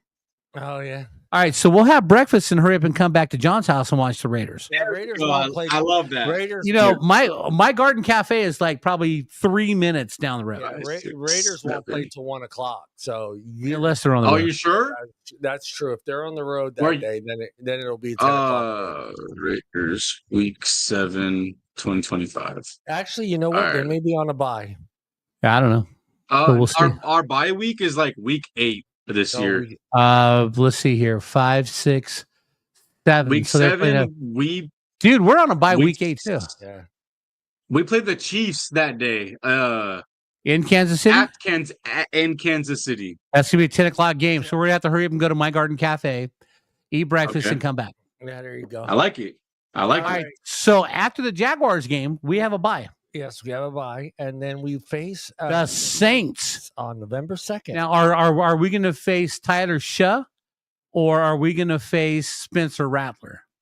Either way, it's not going to matter. It's a win either. It's not going to matter. You know, Bob, they could have both of those quarterbacks playing at the same time, and you guys still are going to win. Yeah, I mean, guys. So I just wanted to do my rock impersonation. Yeah. What's the name of your team? It doesn't matter what the name of your team is. It doesn't matter. Shut your mouth. Exactly. Yeah. Rams are what? November 9th. Jason starting shit. Yeah, Rams are facing nobody against the Saints. That's what we're saying, Jason. It doesn't matter who they play. Division game now. November 9th. Yeah, Rams Niners in San Francisco. Tough game for us. Tough game for this, but I am. I'm at home. I'm gonna go to the Niners. Yeah. Man, I haven't. You got to have them lose once, Johnny. I got them winning this game. I don't see them losing. Okay. Unfortunately, Rams and Niners in San Francisco. Yeah, I'm sorry, in Santa Clara. I think because it's this is a little bit further into the season, and you guys do usually split with the Niners. I think this is going to be closer than the first time you play them this in this season, but I think this will be a Niners close win. Yeah, I think the Niners going to win too. All right. I see. This is where I see the Niners losing. Yeah. Unfortunately. Yep. Okay. So we got the Seahawks coming to the Rams. Okay. But by this time, Sam Darnold has had enough therapy So, the nightmares are over. Cooper Kupp's going to come back home. They're going to take him out Saturday night, get him drunk. And I see the Rams kicking the shit out of him on Sunday. Sam Darnold's going to get sacked by Verse like 12 times, and Sam Darnold's just going to walk to the sidelines and go, I quit. I got them losing this game and the next game. What? You got the Rams losing? What? To the Seahawks and to the Buccaneers. Really? And really? Yeah. What's your reasoning? Hold on. What's your reasoning for the Seahawks? What's your reasoning, John? I just think Cooper's going to make us pay. I hope he does. I see him winning that game. I think he's a step slow, but I hope he does. Okay, I really hope he does. I love Cooper Kupp, but man, Sam Darnold's going to have nightmares about the playoff game. Yeah, I will say that I think that Kupp is going to make this game interesting, and he's going to push that narrative of like, man, Kupp's really making them wish they kept him. He's going to show you why he's still a good player and why he's still a good, reliable vet in this league. But honestly, I still think that at the end of the day, the Rams, you guys just have a better team. Overall, you guys have a better head coach, better staff. I just think this is a game that you guys should win, not by some huge margin but I just think this is a game you guys should be winning. Yeah. Buccaneers. I got them. You've already picked Buccaneers. I already picked the Bucs. I'm afraid of the Bucs just because they got another young wide receiver in the mix. They got the kid from Ohio State. But man, we're at home. Yeah, I'm with you. I already got them 2 losses. All right, so you got it. It's a 5:00 game. Oof. It's a 5:00 game. It's the week before Easter. I mean, Thanksgiving. Thursday night game then. It's a Thursday night game? Yeah, it should be, right? November 23rd. Oh, if it's 23rd, then it's probably is a Thursday night game, right? No, it's not. Wait, no, it's because a that'd Sunday. be Thanksgiving. It's a Sunday game. It's a Sunday game because the following week. Thanksgiving this year. The Thanksgiving is going to be the 27th. Okay. Oh yeah. So no, it's a Sunday night. It's a Sunday night game. The Bucs are going to be better in their wide receiver core. It's not going to be funny, but I'm still going Rams, Johnny. I'm sorry. I'm going Rams. I'm sorry. I'm going Rams. Yeah, that's a late Sunday night game. It's a Sunday night game. Yeah. I'm going Bucs. I'm sorry. And then we get to go to the Panthers. And that's a win. That's a win. That's a win. Right? The Bucs and Rams game, that's a home game for you guys, right? Right, home game for the Rams. Yeah. Okay. Then we're going on the road to the Panthers. Go ahead. I think that's going to be a very exciting shootout game. I think the Bucs have so many weapons, but I think the 2 primary weapons you guys have now with Tay and Devontae Adams, Puka Nacua, Winnington stepping up. Winnington. He's got the speed. And plus we got that kid out of Oregon to play tight end, Ferguson. Mm-hmm. And we got, I think it's going to be a shootout. I think the Bucs are going to be putting up points, and you guys are just going to be firing back. And I can see this being a 30 around that 30 point, 30, I don't know, 34 type scoring, 31, 34 type game. But I think because this is a home game, and I think because this is one of those games where you guys know there's certain games that you need to win.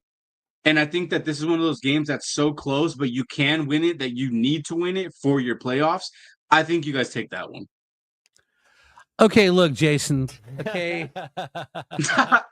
Look here, Jason. Okay. Jason, I like you. You're a great kid. You can call in and argue with You Bob. can call in and argue with Bob. and I give you mad props, Jason, because, you have a very attractive girlfriend who you want to marry. I think that's incredible. Okay. But when it comes to football, I think that you have lost a couple brain cells. Yeah. Okay. But yeah, the Bucs are a very talented team. He is a Bills fan. Yeah. But I'm telling you, the Bucks have a very talented team.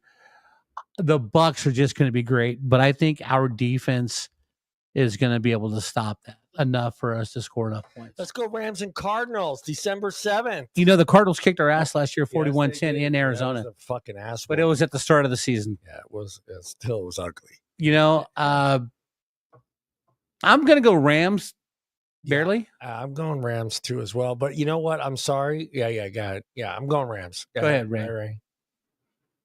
Yeah, I mean, this is a divisional game. It's usually like for this whole division for you guys is usually win one lose one. So it's either this one or the next one. But I'm gonna say because you guys just got done playing the Panthers, they're not that very physical of a team. It's gonna be an easy win.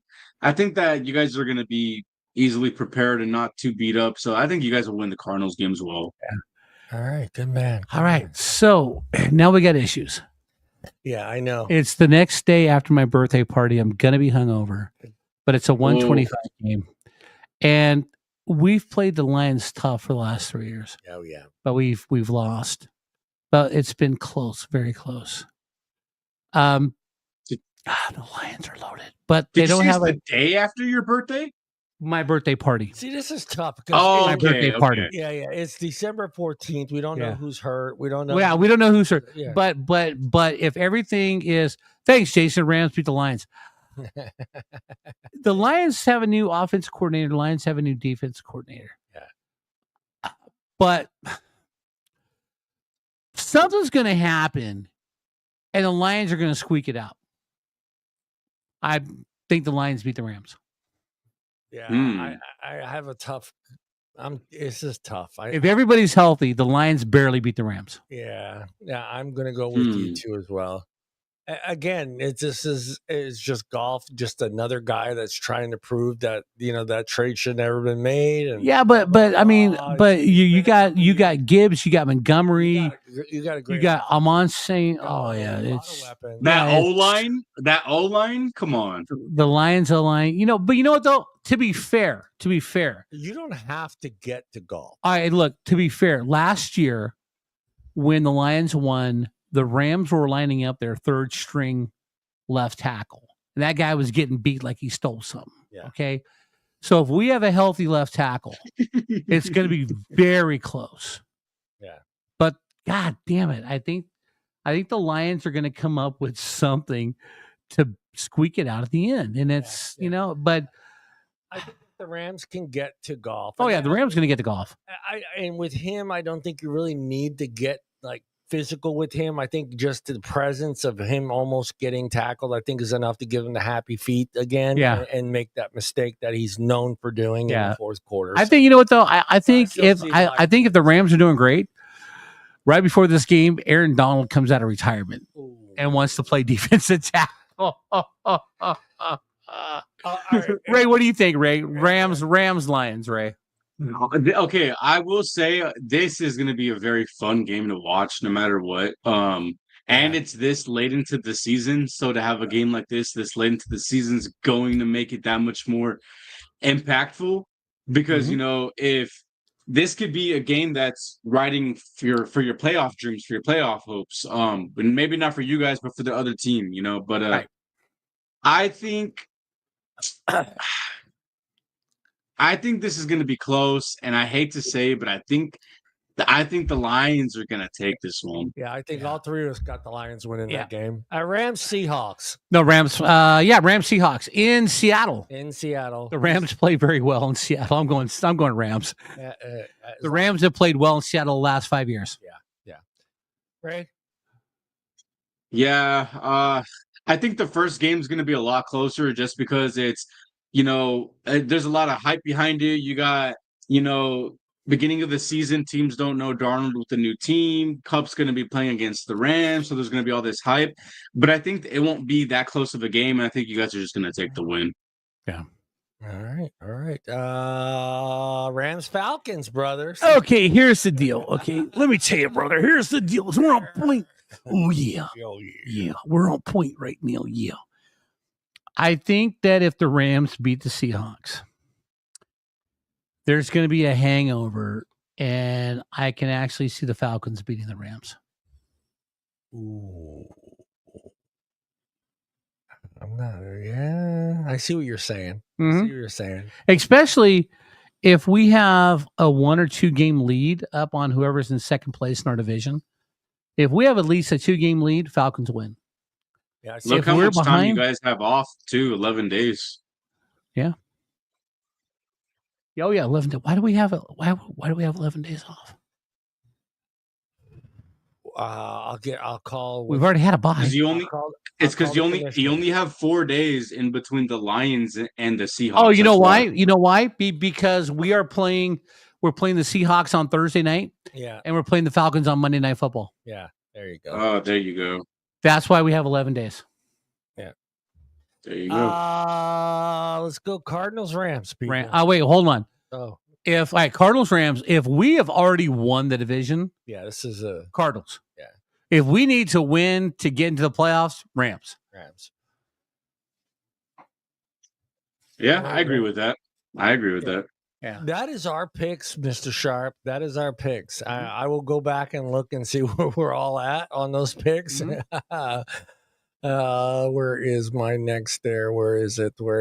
Expert predictions? No, that's not it. That's definitely like a 10-11 win though season right there, right? Like, oh yeah, I've got them. I think I've got them in my mind 13-4. 13-4. Okay. I think I'm gonna lean like 11 to 12 wins. Yeah, well, I mean with Devontae Adams as the 1, Puka Nacua is the 2, Whittington is the 3, Ferguson and Higbee at tight end, and you still got Kyron Williams and Blake Corum, and they drafted another running back too this year. I think offensively they're healthy. We didn't draft any linemen, but we're returning all 10 linemen we had last year. Jason's got the Rams with 2 losses. No, I got the Rams with at least 4 losses. I like hey, Jason, I'm with you, brother. I am really with you, Jason.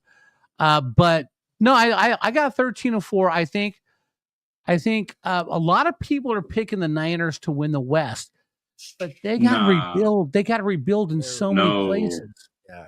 You know, they're going to have. I don't see it at all. Look, the Niners are going to start the season. Their wide receiver core is going to be Ricky Pearsall and Raiders undefeated.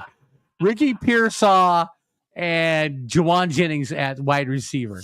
That's what they got going into the season. Jason, I want whatever you're smoking. Exactly. Man. Yeah. Exactly. Let's go into prediction mode for Super Bowl matchups. The first one that this guy's got is Kansas City Chiefs. Of course. Versus the Detroit Lions. You know what though? God damn. That's only going to happen if Detroit had home field advantage last year and lost to the Commanders. So unless Detroit gets better defensively, I mean, look, I think the way Philly drafted and Philly really didn't lose anybody, and with Saquon Barkley and an offensive line, man, until someone knocks them off the peg, and you're going to have to beat Philly in the playoffs. Yeah. I'm going to go Philly. Right. Like Bob said, it's kind of like the same thing that we were saying for the Chiefs, right? Every time they won the Super Bowl, you have to give them that respect. Like, absolutely. You may not like the team, you may not like the quarterback or whoever's that plays for the team, whatever. You gotta you gotta give them their respect, right? They made it to the Super Bowl and they won the Super Bowl. So I think it's just like that, no difference. KC was getting a ton of respect the past couple of years, 5-6 years, every year. So I think it's the same thing, no difference for Philadelphia. They're the team to beat. So I think Philadelphia is going to be in the Super Bowl. Actually, Jason has a great point. Yeah. Saquon Barkley's on the cover of Madden. It's the curse. Yeah. It's the curse. Maybe break a leg or something. I don't know, man. This guy's got written about halfway through the 2025 NFL season. We could be looking at the Lions as the clear-cut NFC favorite. Like I said, they lost their offense coordinator. They lost their defense coordinator. Okay. Mm-hmm.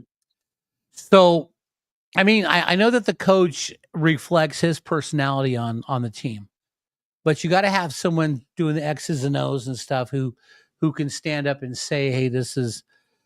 Yeah. I think the Lions will be very, very good, but man, I don't think they beat Philadelphia in Philadelphia. They in the also playoffs. lost their center. He retired this morning. Yeah, This morning. yeah. After Plus, 7 years, he retired. but they get Aiden Hutchinson back Yeah, next year. All right, Jason, That's sit true. down. Sit That's down true. and relax, Jason. Here we go. This guy's got Buffalo Bills versus the Detroit Lions. It feels like the Buffalo Bills are dangerously close to making the Super Bowl, doesn't it? I would. Where's the Super Bowl being played this year? Santa Clara. Is it really I think so. outdoors? I would love to see a Buffalo Detroit Lions Super Bowl because I think this would be the year that Buffalo wins it. Mm. Yeah, going 0-4. I think if it was Buffalo and Detroit outdoors in Santa Clara, I think Buffalo would win. Yeah. I like what these guys wrote right here. He writes AFC Championship game last year, but it was obvious the Buffalo was the better team all year. Well, no, Buffalo. I'm swear to God, Buffalo was if Dalton Knox, and correct me if I'm wrong, Jason. I think it's Dalton Knox. If he would have caught that pass, then I think Buffalo wins that game. But he didn't win the pass. He didn't catch the pass. Yeah, it's like the Rams. The Rams were one play away from beating Philly. Yeah. After giving up 2 fumbles in the third quarter. Your thoughts? I'd say Ray, on that. That would be exciting, though. That would be exciting for sure. A Bills versus Lions game, and I'm gonna be honest.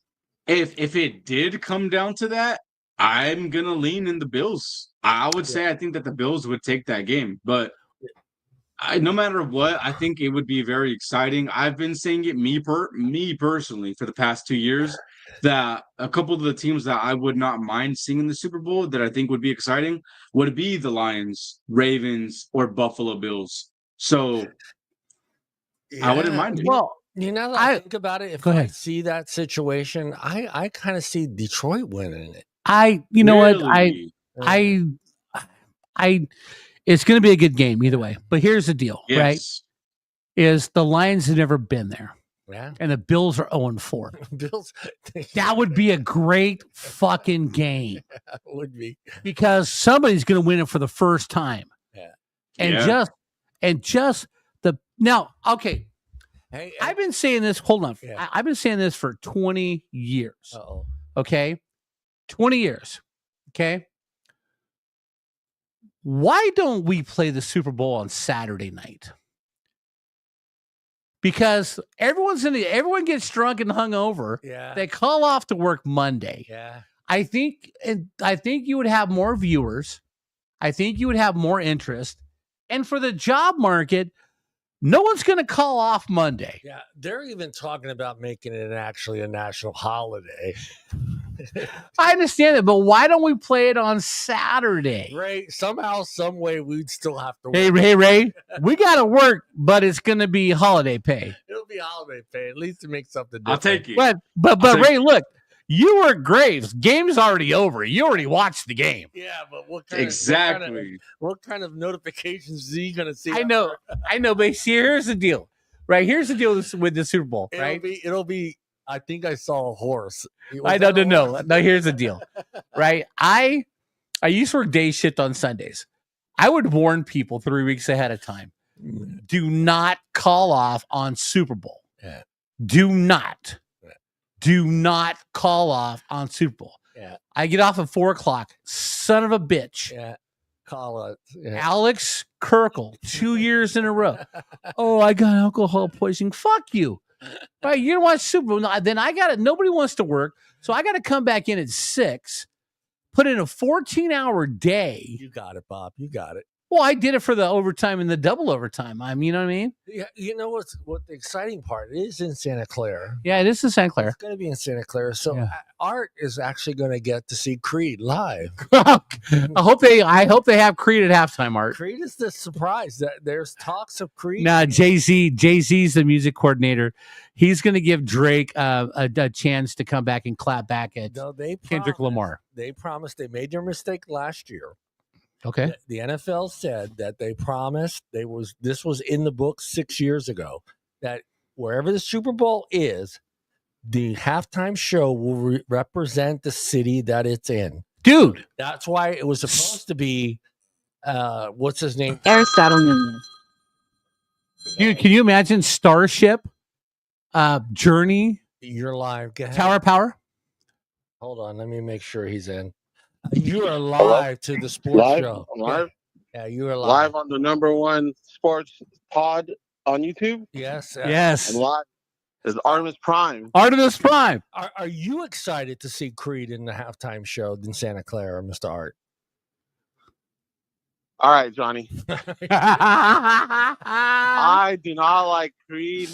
Tired of calling in to these shows to let you know.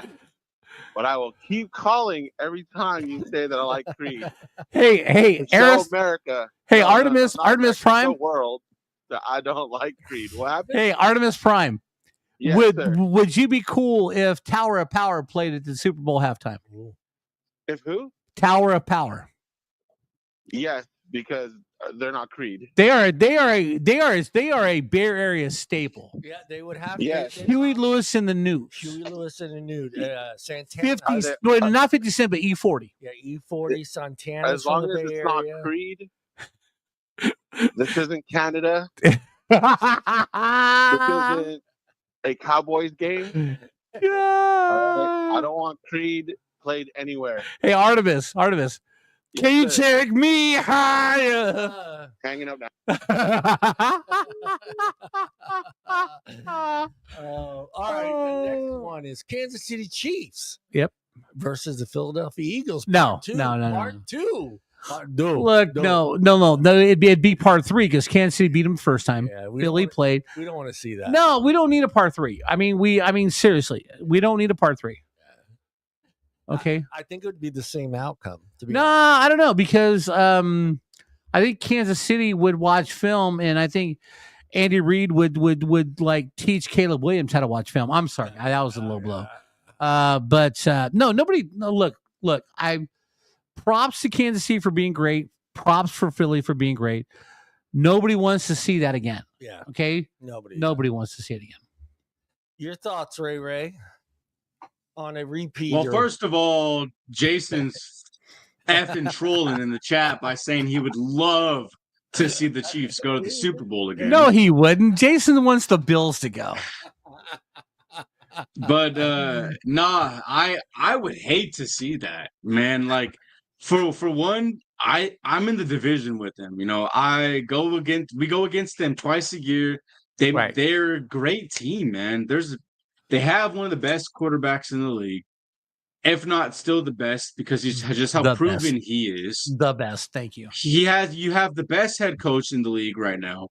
You know, you have one of the best defensive coordinators. So it's like the talent and coaching staff and everyone on that team that they've kept together, the main center pieces, they're still together. But I don't think that they're as good as they have been the past couple of years.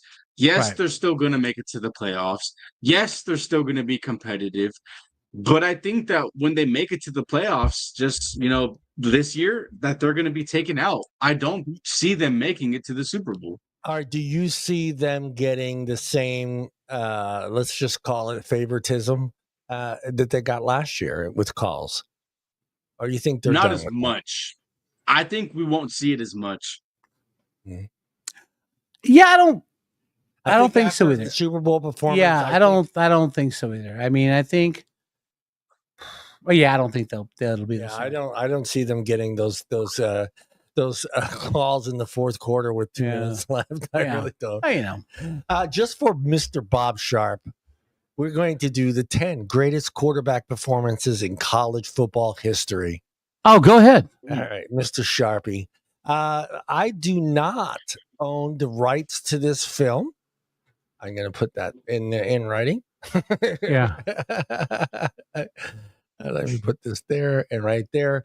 And we will do our best to talk through these. So, Bob, Yes. that's on you, brother. Okay.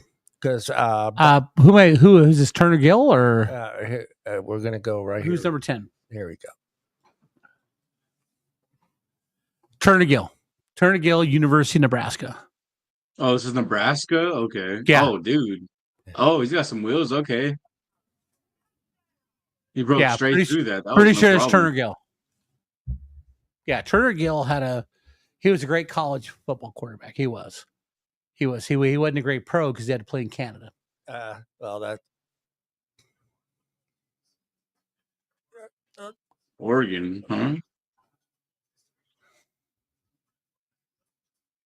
he transcends the game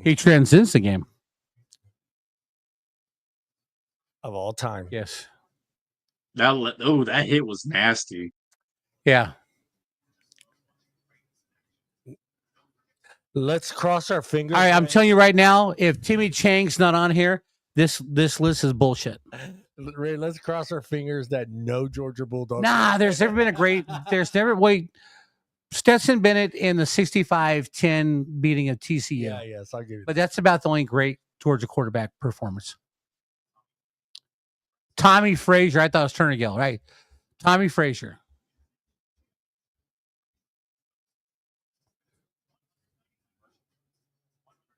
God. Tommy Frazier was a stud. But Tommy Frazier never played pro football as a quarterback. Oh. Yeah. Yes. They beat Florida. Oh, Houston. Guy could throw it around. I mean, he was drafted number 1 by Cincinnati Bengals, and he sucked. But in college, look at that arm, though. Dude, they had the air raid. Him and Andre Ware. Andre Ware came after David Klingler. And, dude, they were air raid, man. They were throwing up 5,000, 6,000 yards a season. Woo! Damn. And where was he at? What college did you go to? Houston. University of Houston. Dude, University of Houston. That was one game. That was not one game, was it? 574 yards, 5 touchdowns. Jesus. Wow. But here's the deal, right? They're Division I. They're playing a very weak Division I Eastern Washington. It's not like they're playing Notre Dame for the Nuns. Yeah. They're in theory they're playing Joe School, the blind and deaf. All right. All right. And all the corners are blind. Nice. Ty Detmer. BYU was a quarterback factory. But Ty Detmer, I mean, BYU spent a lot of years playing bad schools. Yeah. Because you had Robbie Bosco, you had Jim McMahon, you had Steve Young played at BYU. Yeah, you had Gifford Nielsen. So Ty Detmer was in a long line of these quarterbacks who weren't playing anybody. Yeah. Go ahead. Yeah. 1989, a holiday. Are they playing Penn State? No.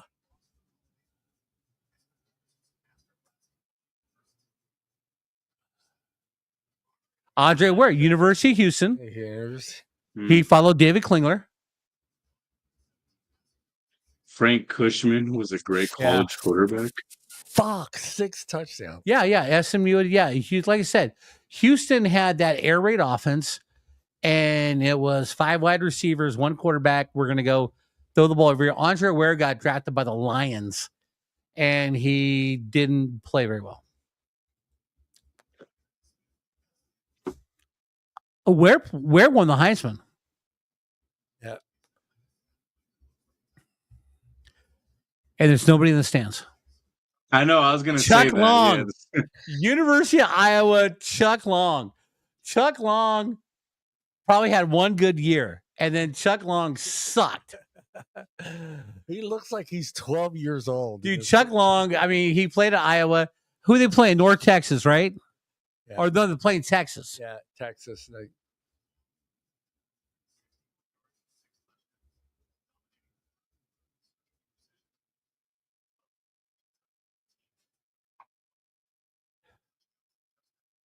4 touchdowns in a quarter. in a quarter. Doug wanted to Flutie be against Howie Miami. Long. Doggy. Dude, the miracle throw to Gerald Phelan to win the game. I think somebody picked him up so he could just throw over. Right, exactly. Someone put him on their shoulder so he could throw the ball long to Gerald Phelan. Gerald Phelan. Dude, he still had an arm, though. What a catch, though. I remember that game because Miami was favored. What a catch. Yeah, Flutie won the Heisman. Jim McMahon at BYU. Wow.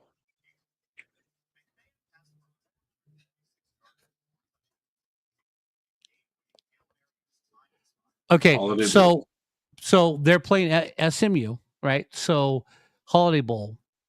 I believe freshman running back, maybe sophomore running back. I was 12. Freshman. Ray wasn't even born. Freshman running back for SMU was Hall of Famer. I was 12 years My old. mother was 2. My mother was All right. too. All right. So, yeah, Jason, that's a Mormon school.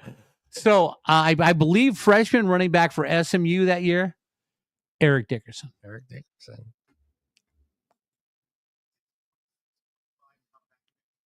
Yeah, 46-45. How many yards did Eric Dickerson have that game? Joe, this, I want to say this was one of the greatest college football games ever. Yeah. Because I believe Houston was up, I want to say like 35-3. Yeah. And Montana came back and won the game 38-35. I want to say Cotton Bowl, but I'm not sure. Yeah. They actually have watched this on YouTube. Yeah. Yeah. Great game.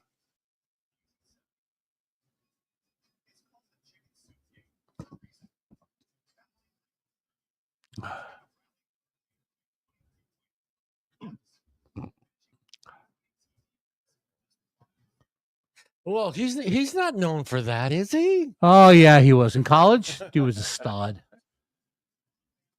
I have no idea who this guy is. What? Wait, time out. What? No. I wouldn't even wait. 1963, I was 1 year old. Oh, so it's okay for you to be one. Ray was still in somebody's ball sack. Yeah. He wasn't even born yet.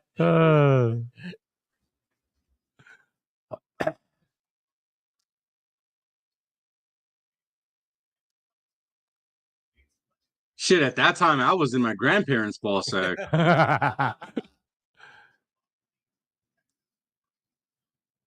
Now, that is a total fucking Texas name. Bobby Lane. Bobby Lane. Bobby Lane. All right, so Bobby Lane, I remember, I think Bobby Lane went on to play for the Chicago Bears, and he was drunk every game. Every game? Yeah. Sounds like it.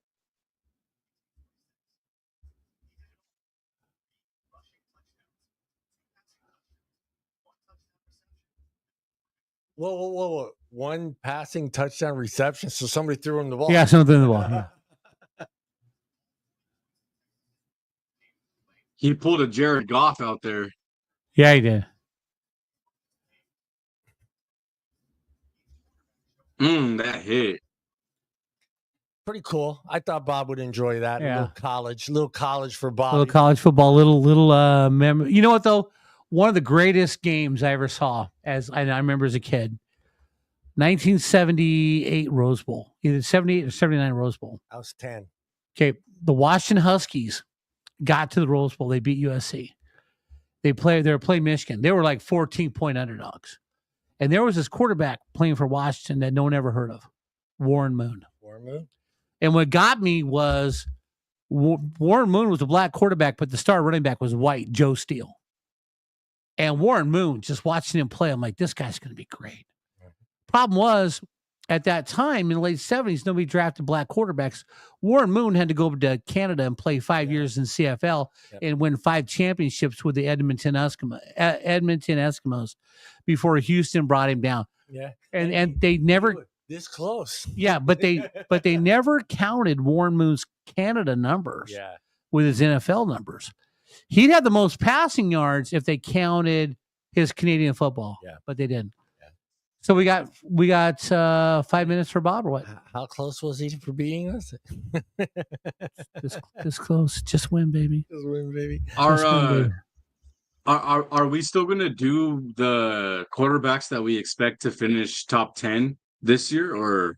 Yeah, we can do that one right now, real quick. We can do that one. I got that one on the books right here. Mr. Bob. 10 quarterbacks with the that's to prove prediction NFL top 10 quarterbacks. There it is.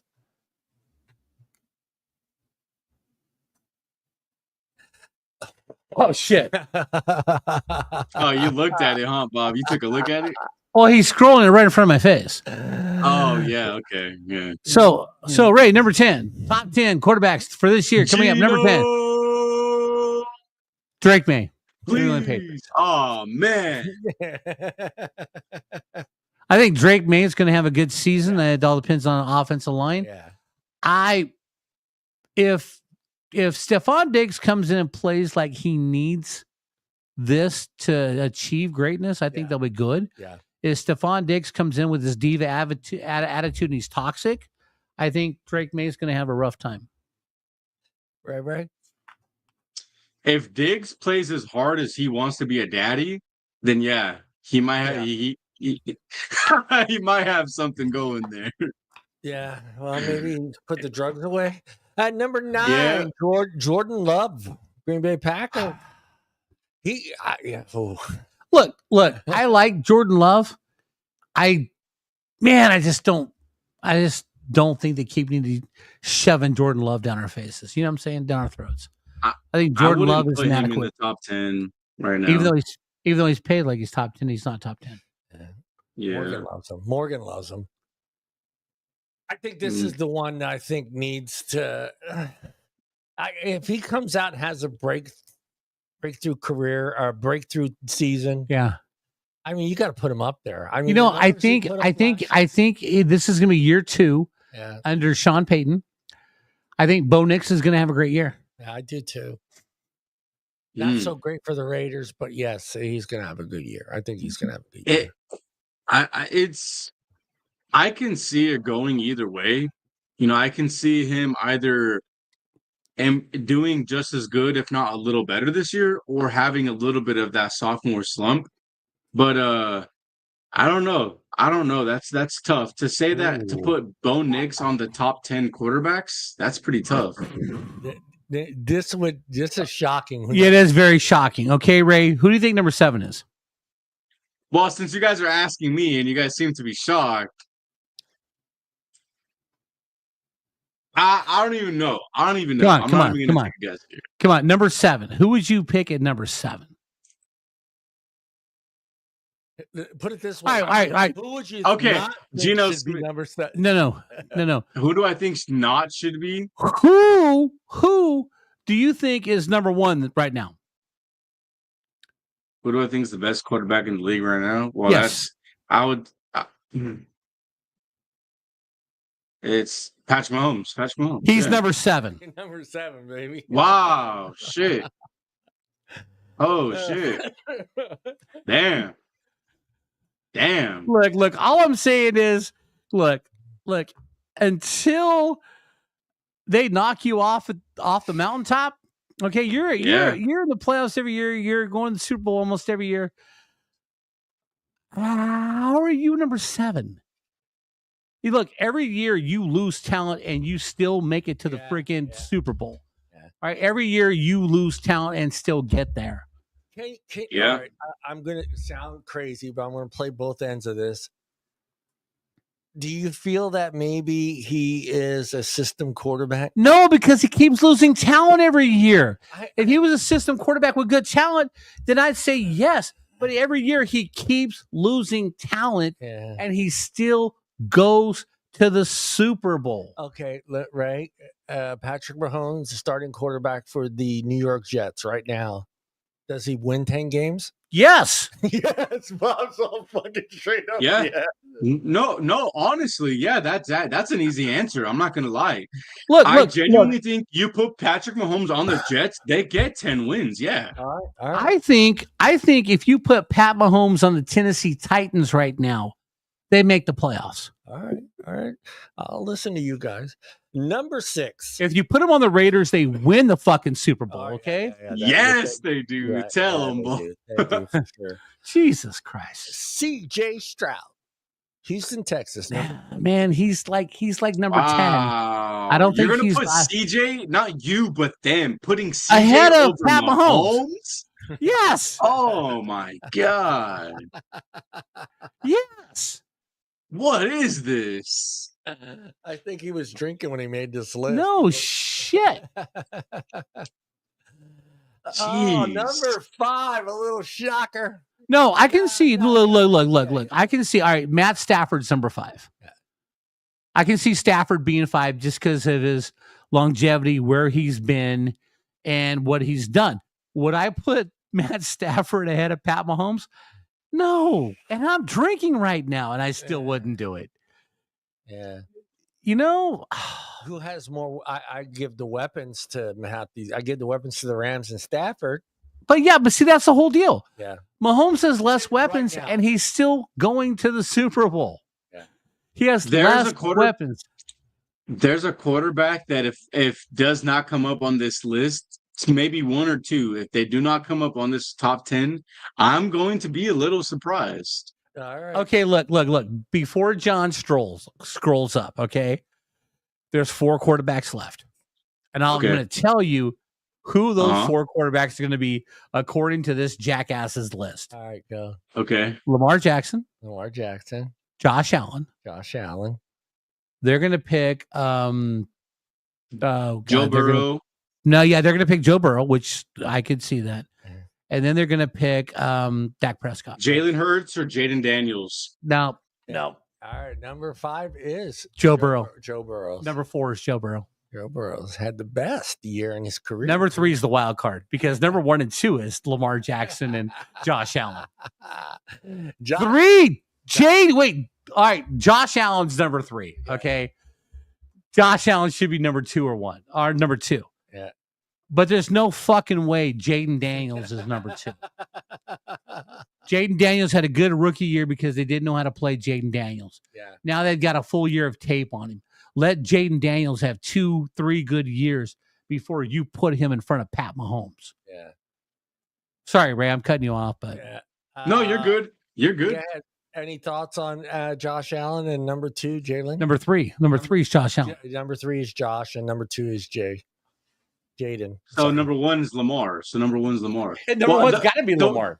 So the one thing I will say is I personally think that Lamar and Allen are a top 3 quarterbacks. No matter what, no matter how you want to put it, I definitely put them both in the top 3 quarterbacks. But then it's like, okay, so who would the other 3rd quarterback be? And it's hard to not put Mahomes at 1 still, or at least in that top 3 because he's so consistent and so proven. Right. I mean, and I get Joe Burrow because Joe Burrow's got Jamar Chase and T. Higgins. I'd put him at 4. Yeah, but he's got Jamar Chase and T. Higgins. Yeah. But then again, he's the guy that makes them good because he gets them the ball. Number 1, Lamar Jackson. All right, look, I don't necessarily have a problem. Read the first sentence here. Lamar Jackson not winning the MVP in 2024 was a crime. Bullshit. I said the same thing. I love Josh Allen, but I said the same thing. No, I'm just bullshit. saying. Bullshit. Josh Allen went in with less talent than Lamar Jackson. And look, Lamar Jackson's never had a great wide receiving core. Okay, he hasn't. But Josh Allen had Stephon Diggs 1 year, 2 years, 1 year, 2 years. Josh Allen did more with less talent last year than anybody else has ever done. Josh Allen deserved to be the MVP. Josh Allen should be the MVP. Okay, everyone keeps going, well, Lamar this.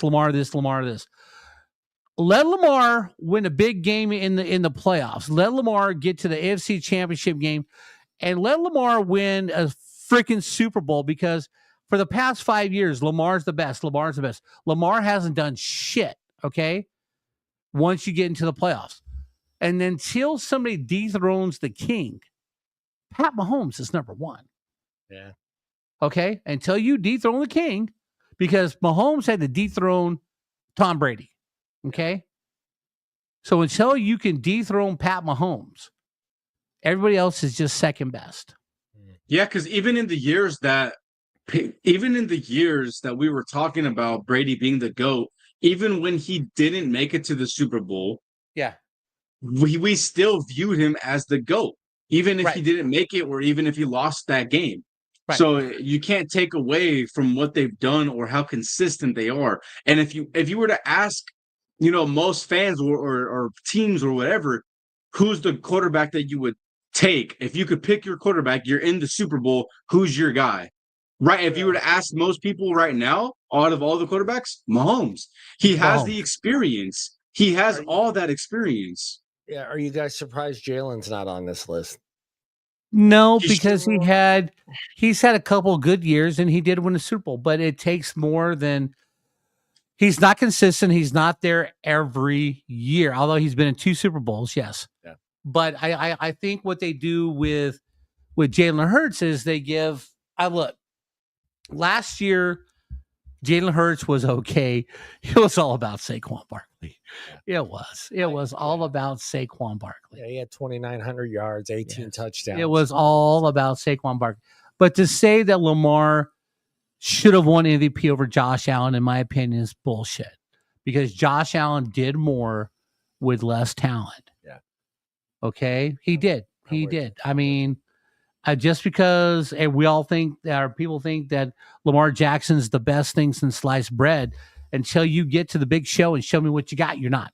Yeah. All righty. Hold on to your horses, people. Yeah. Oh, for 5 minutes. Could you not be yourself? For 5 minutes!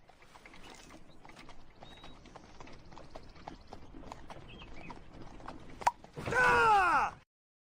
So I know I harp on this way too much, and I've been waiting 3 weeks to say this. The start of the WNBA season has started, okay?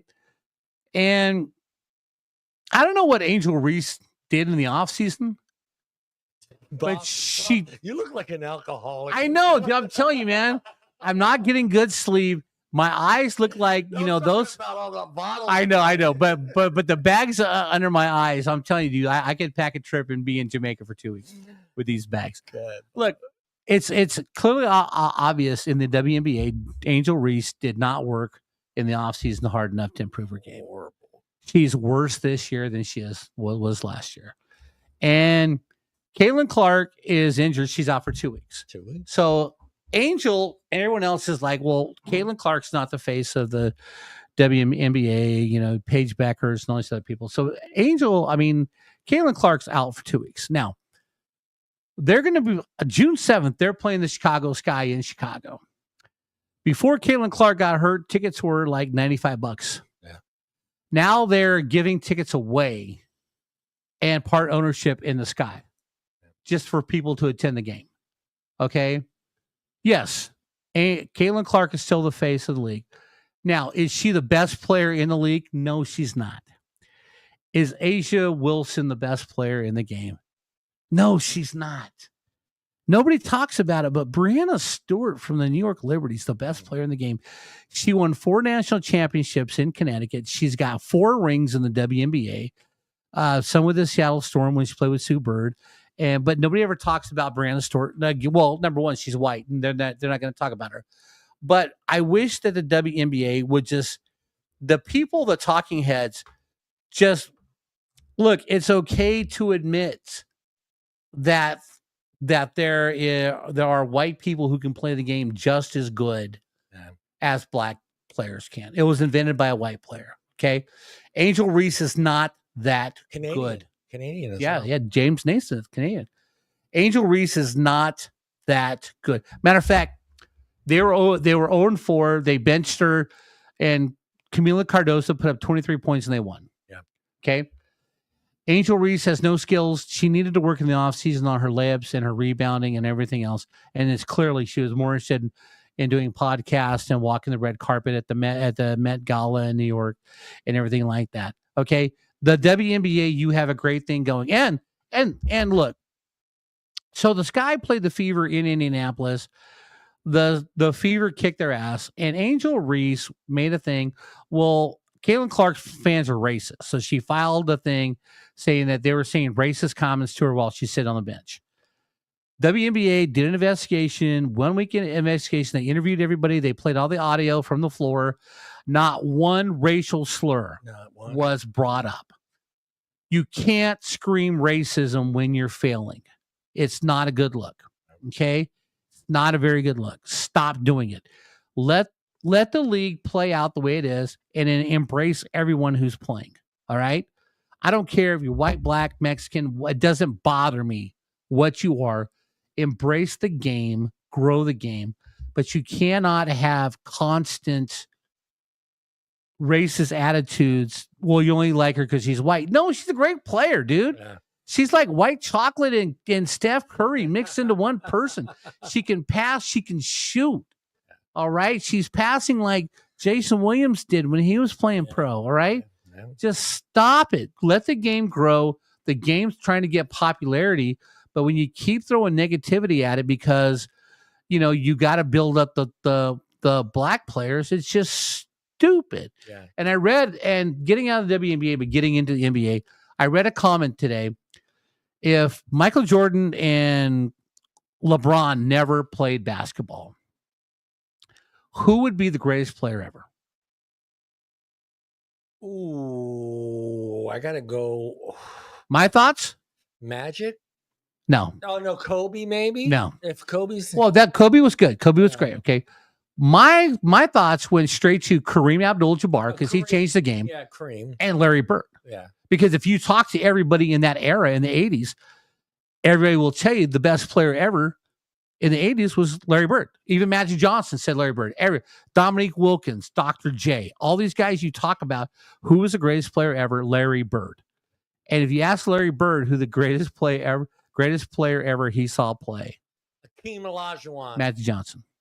Hakeem Olajuwon. Magic Johnson. But the whole thing is can we stop making it about race and start making it about who's playing the game? Let me give you her. I know, again, it's only 6 games into the season. She's averaging 10 points. Yeah. Her AP, is it APG? Right? Yeah. Average points per game. 2.7. That's, no. What's APG? Yeah, that's what it says, APG. Average, I don't know. Average what? No, I mean, I know. What are we talking about? Average, Angel Reese. Angel Reese. She's averaging about 12 rebounds, about 9 or 10 points. She's got a couple block shots a game. Yeah, she's her 3%. Her 3-point shooting is at 33.3, and her field goal percentage is 31. But she's playing 5 feet from the basket. 5 feet from the basket. Now, do me a favor. Pull up Wilt Chamberlain's all-time shooting percentage. Wilt Chamberlain's, right? Because Wilt Chamberlain played the same position. He played 5 feet from the friggin' basket. Yeah, well, you're talking about a 7-footer here. I don't get. Well, look, she's 6'3". Tallest woman out there is like 6'5", right? But she plays 6'9". It's the Heat. But still, Brittany Griner. But still doesn't matter. She's playing 5 feet from the freaking rim. She should not be shooting 31%. No, she should not be. She should be shooting over 50%. Yeah, and they were boasting that she got to 500 rebounds faster than anybody else in the league. Well, they did the math. 38% of her rebounds are her own rebounds. Were her own misses. All right, so there's this guy on TikTok who makes fun of her. But he has a new phrase. When she gets the rebound, it's no longer rebounds, it's me bounds. It's me bounds. Look, she got another me bound. I want that t-shirt, dude. Yeah. I'm gonna buy that t-shirt. And look, I'm all for every sport. Okay. I love people playing sports, participating in sports. I really am. I mean, I just want to see good sports. But stop with your narrative. We're over all this, okay? Yeah. We fought the civil rights battle. It's 2020. Racism's not as bad as everyone says it is, okay? When's the last time? Seriously, it's been 10 years, okay, since we saw an actual KKK rally, okay? They don't happen anymore because that part of society is dying down because that's going away. All right. It really is going away. Okay. It really is.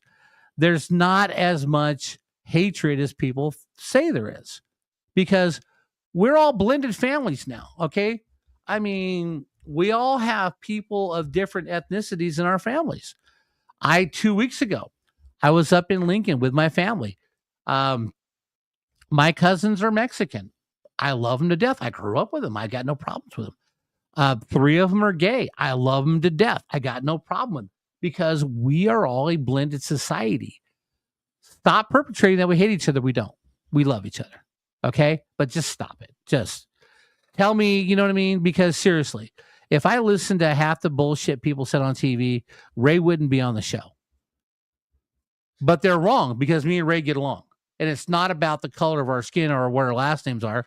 We share stories. We share interests. We share likes. I thoroughly want Ray to do best in life. And I'm sure Ray wants me to do best in life. That's how people treat each other. Yeah. Okay. I kind of like Ray. He's okay. Yeah, Ray's okay for Raider fans. He's good. He's good.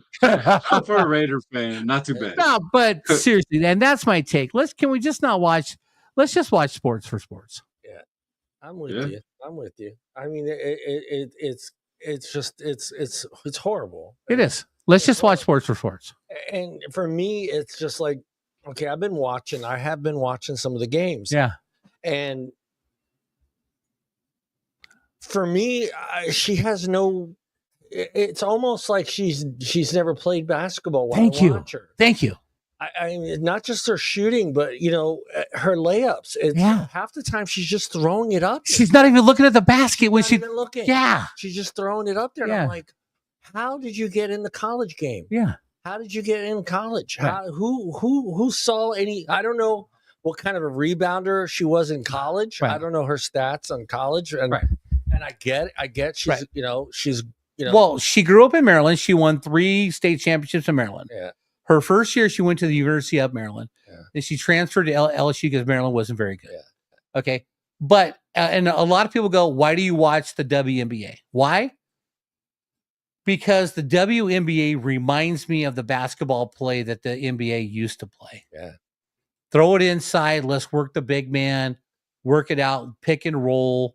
Let's go to the inside. I can't.